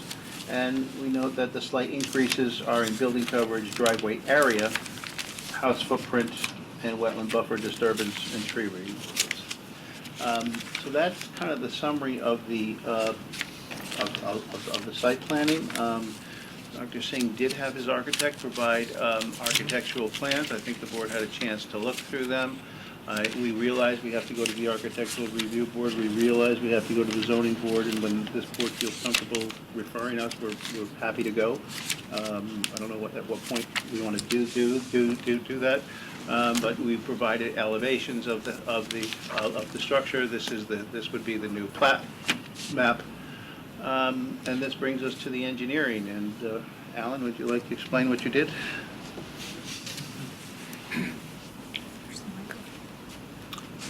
Jerry, before you leave, I have a question. There's a stone structure to the west. Now this thing is, let's see, right about here, I think. What is that? Is that a well? Steve, do you remember what that is? It's a well house. Well house? Yeah, All I right. think that's what it was. Yeah, it says stone structure. It probably is a well house. Yeah. Yeah. Okay. Do you want the microphone, Alan? Oh, yeah, that would help. I was going to speak into here, but it's not going to do me any good, will it? Let's try this. Good evening. So the stormwater management plan, what we've done is, well, there's working good. Picking up the runoff from the entire driveway and the house. There are storm pipes on either side to pick up roof drain leaders, and there's leaders in the back that we're picking up as well. So all the impervious surfaces are being conveyed to a dual purpose. I'll say infiltration, subsurface chambers, which will provide both peak rate attenuation and treatment of the water quality volume. What we've also provided here by way of pre-treatment is a proprietary device, and we'll discuss that further with Bob. But that's what's there, and the proprietary device, it's like a hydrodynamic separator. It's able to remove well over 80% of the suspended solids, which is really what you're looking for when it comes to any type of pretreatment device. And then following the treatment. Does that require maintenance and cleaning? Yes, it does. Just like even like a septic tank or anything else, whatever you do, whatever your pretreatment is, it always requires some form of maintenance, no matter what. It's the same thing with a septic system. It requires maintenance. It's a very similar, actually. Just like in a septic system, you remove sludge every 2 years. In one of these, what you're going to end up doing as well is you remove any sediment that's accumulated in the hydrodynamic separator. And because of the method by which the flow gets in, into the hydrodynamic separator and the circular motion that occurs in it, it actually is very effective at removing sediment. And then following the the treatment and peak rate attenuation is discharged to essentially basically a level spreader, and then just again supports the wetland area. So that's essentially how the stormwater management plan has been developed, and it does provide peak rate attenuation. We calculated for the 110 and 100-year storm, and provides water quality volume treatment as well for all the impervious surfaces that are here on the property. And that's essentially what was done. Okay. Public water on the street? Yes. You just put a new main in. New 8-inch water main. So what is the well house used for? I don't know. Nothing, because there's Well, you public might want water. to check that. I mean, maybe it's going to be used to water the lawn, but if it's not going to be used for anything, then that's another piece of structure that could be removed. Well, we'll look at it and see exactly what's out there, because I'm not sure. Okay. Good. Why would you need to remove it? Well, you don't have to, but I'm just wondering, it could be a cool old well house, it could be, but it's in a wetland. Oh. Setback. Okay, good point. Fair enough. No, it's actually in the wetland. Oh, in a wetland, okay, even worse. Yeah. So, but it gets water in there. Sabrina, you want to run through your memo? Well, I think we should start out with some procedural stuff, Les. Do you want to? Sure. So I guess in March of 2018, the planning board adopted a resolution granting preliminary subdivision approval for the lot merger. Nothing was done subsequently to that for a long period of time. That approval has lapsed. We have a different plan now anyway. The applicant has made new applications for preliminary approval and associated environmental permits. So from an environmental standpoint, my suggestion would be that we do this as an uncoordinated action so that the planning board can refer the applicant to the zoning board, and the zoning board can proceed, review his application for variance, and if it's granted, then the applicant would come back and there would be further steps on the subdivision application at that time. Yep, okay. That sounds like an efficient way to do it, so that's. Yep. Good, okay. Yeah, so I highlighted in my memo the difference between what you had looked at previously and what this one has. Yep. So that, there's no longer a pool or tennis court, it's very similar to the way that the applicant submitted the application. There is less disturbance than previously proposed, so, I don't know if we'll have to reopen up seeker less, because we're starting anew. Starting anew, like. So we'll have to do, it was an unlisted action previously, you guys did a negative declaration, we'd have to go through that again. So if you wanted to tonight, you can notice your intent to be lead Yep, agency. no, that's what we don't want to do. We don't want to do that? No, because we don't want to, that means it's coordinated review. Oh, we don't want to do Don't wanna coordinated? do that. No, I'm sorry. So That forget way, it. if we- You're not let me issuing your explain that. intent. If we do coordinated review, that means the zoning board can't act till we finish seeker. And you want them to act before. So this way, you want it to act, so this way, each board will do its own environmental review. So it is you can designate it as an unlisted action, and that's about all you need to do at this So point. just designate it as an unlisted action tonight would be helpful.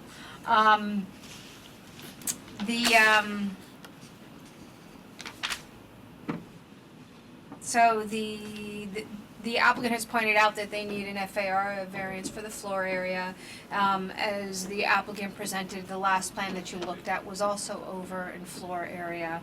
The driveway, one of the questions, can you go to your plan, Jerry, where the driveway is? The driveway has changed where they're really pulling it outside of the wetland, on the wetland buffer. One of the questions that I had was whether or not you could use alternative materials, because there does seem to be a lot of pavement, particularly in the area of the drop-off, and then circling around to the garage. If there's a way to use some alternative materials to reduce the impact of that. And where it's relatively flat, too. Correct, Yeah. correct. And then Steve looked at the tree replacement. From a building and development coverage perspective, they're within the limits for the merged lot, so the 4.6 acre lot, they're within their development and building coverage.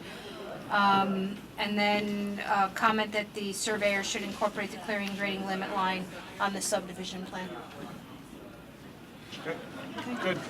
Bob, you had some comments? Yes, basically on the stormwater comments, I had some disagreements with what he used for the hydrologic soil groups. He had C, I believe it should be B, that's ST1. There seemed to be some little bit of discrepancy in the areas that he was using for the road area and the driveway. You need clarification on that, Alan. ST2. I think ST3 is resolved through the hydrodynamic separator, just demonstrate that you can treat 50% of the water quality volume because of the soils. Alan? ST4, the pre-treated techniques prevent clogging of infiltration units must be in accordance with the accepted 6 practices. ST4, ST5, since there's more than 1 acre disturbance, they have to get the permit from the DEC and the full strip as well. General comments, like you were pertaining to before, they should put the maintenance schedule on the plan and in the report as well, so the homeowner is cognizant of the amount of maintenance he has to do for some of these types of stormwater facilities. That's GC1. GC2, GC3 has to do, GC4 has to do with the walls and the structural requirements for the walls. Some of them will be used as a guide rail If that's the case, they have to be designed that way and certified by a structural engineer that it will be the same type of strength as a guy grill. GC 2, 3, and 4. I had some technical comments on the driveway profile. I outlined in GC 5A through D. Obviously, they're doing some work within the town right away. They would need the street opening permit. And I have some comments on the preliminary subdivision plat comments regarding the water main easements. Keep in mind, they have 2 water main easements on the property because the water main came very close to the property line, and we always require a minimum 10-foot distance on either side of the pipe. So they'll have to file those as part of the agreement for the subdivision plat.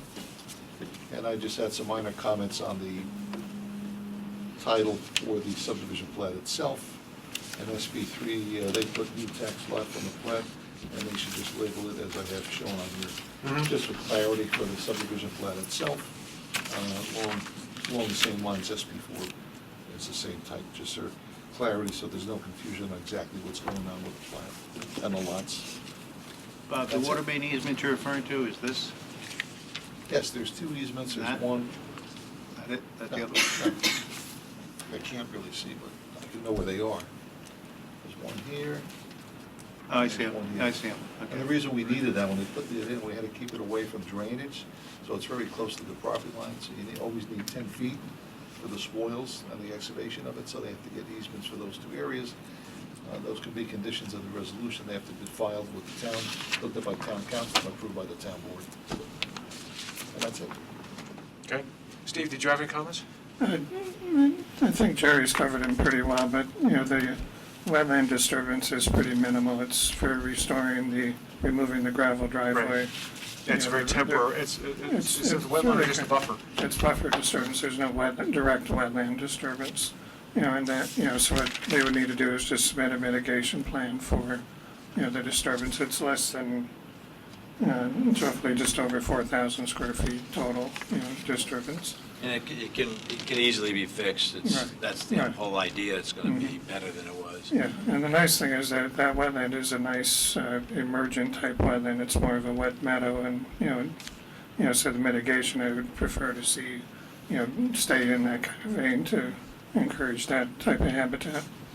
Okay. And then with the tree removals, they are increasing the number of trees over the previous plan to be removed, and it's primarily, from what I can tell, from shifting the house further back. It's requiring more trees to be removed in that area. So that's one consideration that's an additional impact by, moving the house further back.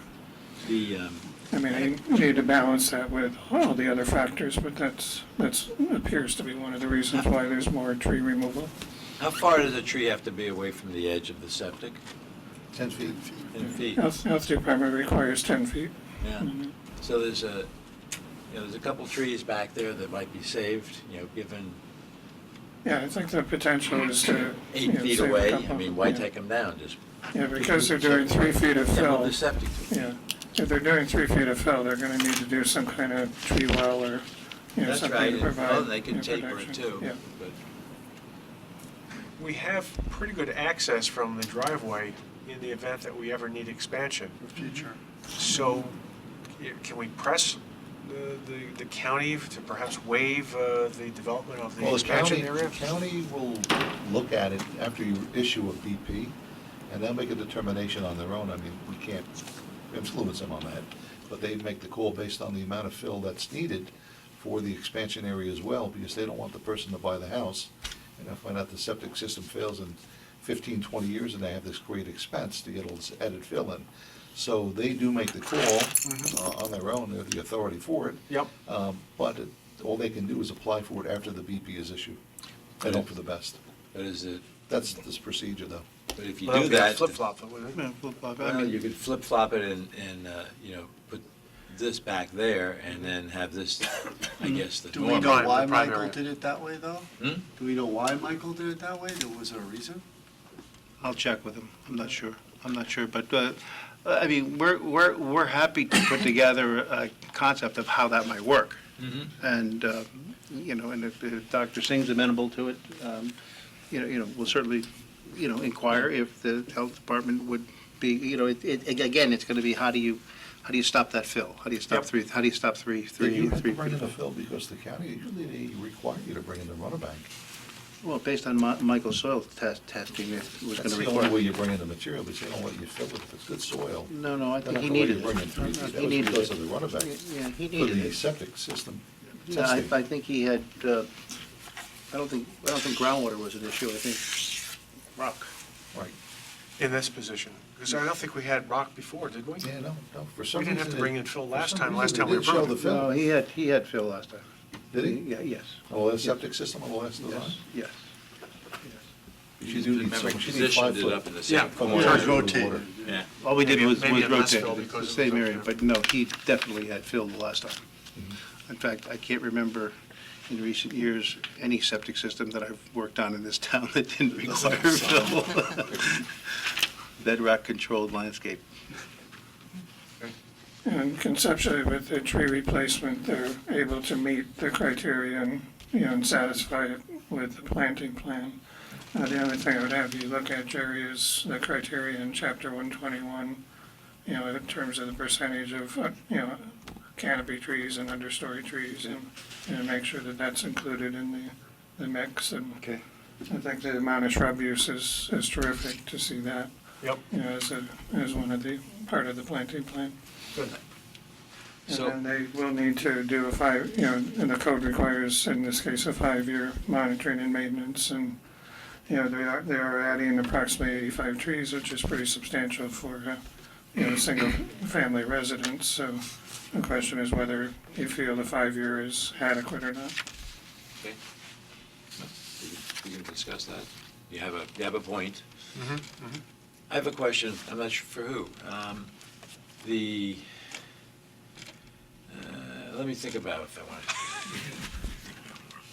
Steve, so regardless of whether it's a 5 or a 10-year maintenance and monitoring plan, one would want to see that screening maintained in perpetuity. So I know sometimes it's in the resolution, or usually it's in the resolution that it says that it is to be maintained for the duration of the use, but how do we enforce that? Or, if trees come down and they're not replaced, and we hear from a neighbor saying there's an opening there that didn't exist before, how does the town get involved in that to It require depends. I more mean, screening? we usually find out from a call or phone call from a concern by either the homeowner or a neighbor, about the trees. I mean, with site plans, we'd have to, I think the easiest way from an enforcement standpoint would be, to have language added right to the site plan that states that, these areas would have to be maintained in perpetuity. Because then we would, at least know, I mean, the town may not look at it on a regular basis, but if any proposed changes occur or anything, we'd be able to catch that, but having specific language would be a big help on What that. about the owner, though, if the Sings were to sell the property? How does the new owners know about the trees? Well, that's why having it, some kind of language on the deed or on Yeah, the site deed plan itself. So- Then you talk about a declaration recorded against the property. So does that also go with the separators that Alan was talking about? I'm just wondering, all those things that this current owner knows about, then they sell the house in 10 years and the new guy comes in, how does he know about the separators and the trees unless all that stuff gets tied to a dock? Okay. And I do like Sheila's point about maintaining that buffer zone in perpetuity. So this might be a mixed bag thing. The one thing I'm I mean, curious about is that, Dick, it's a smaller property, but, similar to like Chappaqua School, where we had those fingers coming up. yeah, We did put,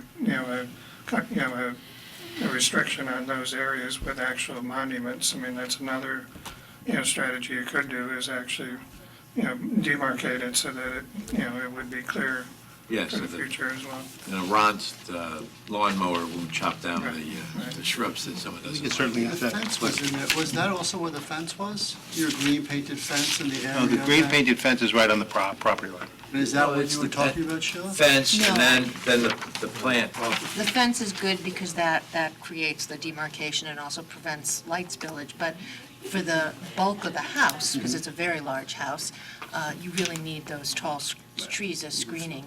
Okay. So it's both things. Now, I'm curious, why were all the trees on the property labeled fair to good? Is that because no trees can grow here well because it's so rocky, or? No, that's supposed to be the condition scale that the arborist would do. I'm not sure it was done in this case with the previous application.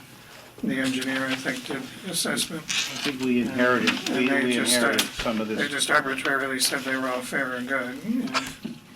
Well, it's not the case. I mean, I did go out there and spot check some of these, and we did update some of them because, you know, like, particularly the stuff along the street, they're not fair to good.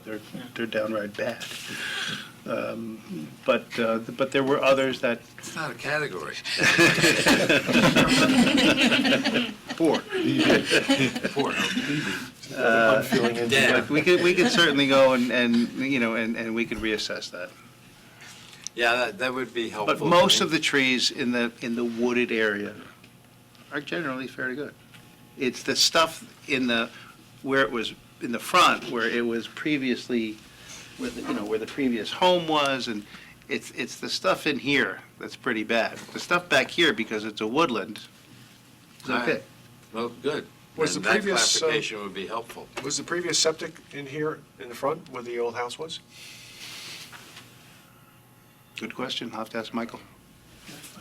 I thought it was on the eastern side. Over here? Yeah, I think that's where the existing was. Huh. We'd have to confirm that, but I seem to recall that's where it was located. We should get that located, I think. It should help the plants. I don't think it matters. Okay.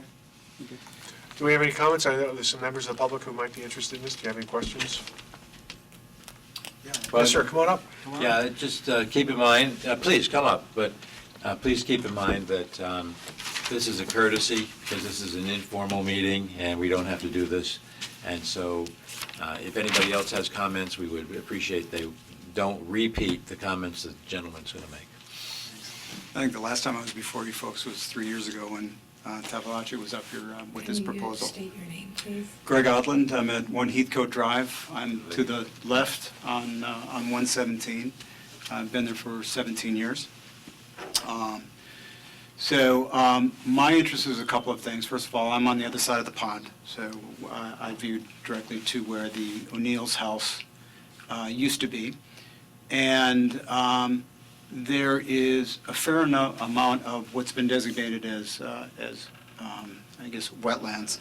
There's a lot of water flow that comes from the O'Neills down into our pond, and it comes through a couple of different ways. One is right on the sight line back by where the woodlands start. Another one is on the forefront where it actually took down a couple of trees when we had some storm because there's so much water flow.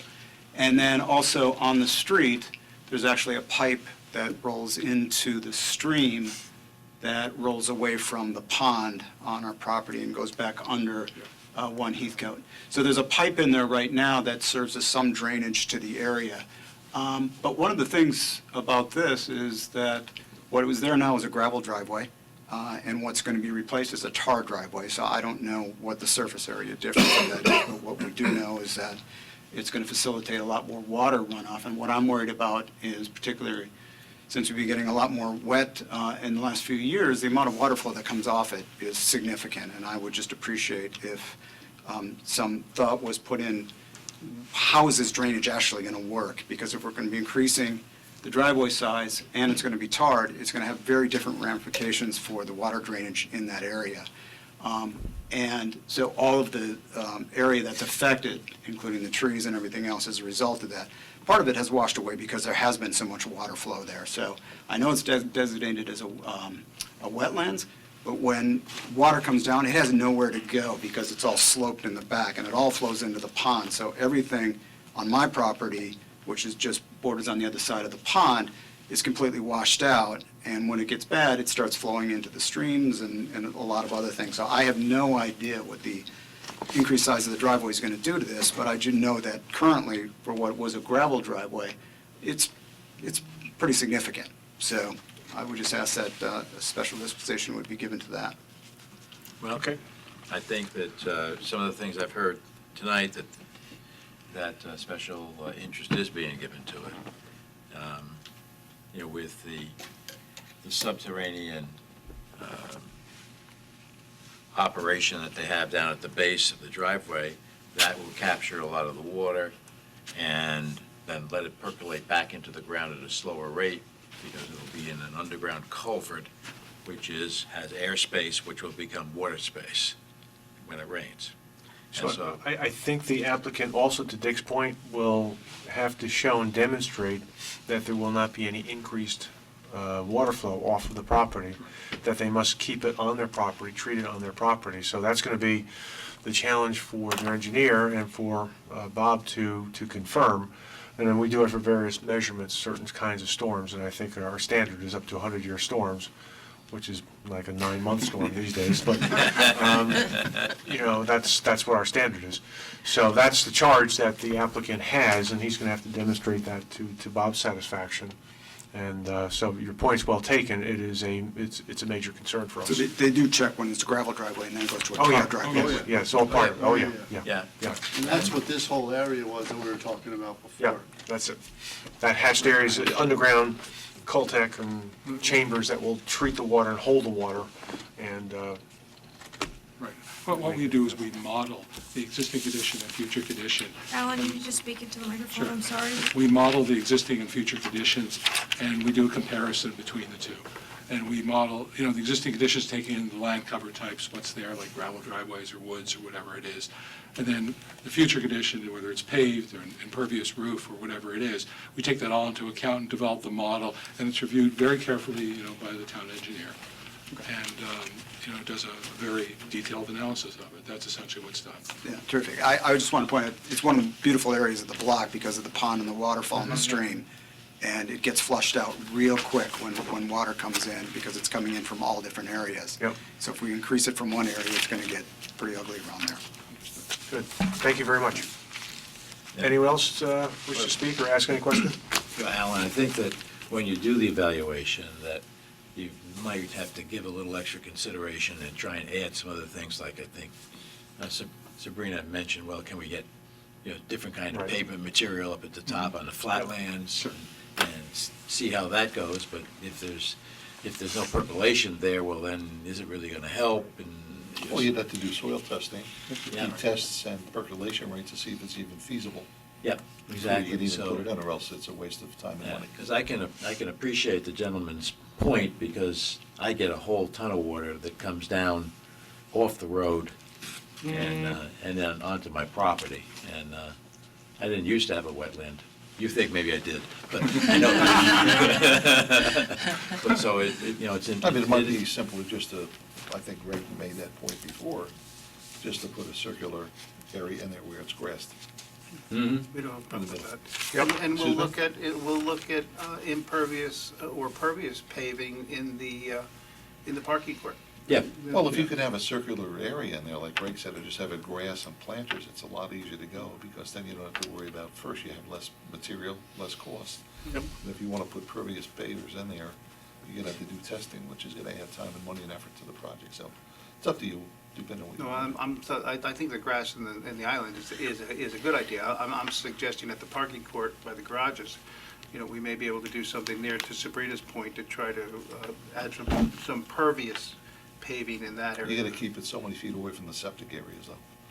50 But feet. You that's- can't have any type of infiltrated area 50 feet from a septic lateral, so. Okay, well, we'll a lot have of to times check. it's just a kibosh. Then we'll have to check. Yeah, we have to see. Good. Well, but we might want to save a few trees, and we might be pushing the septic system over to 10 feet. So maybe that There's gives just you a lot another of- 10 feet. A lot of parameters you have to meet. Yep. Fortunately, it's down gradient of it. Anyone else, as long as you're here? So you ask if the county. Okay. If not, When do we meet again on this, Sabrina? So I think you want to, before you decide that, you want to classify this as an unlisted Unlisted. action and determine to proceed with an uncoordinated environmental review. Okay.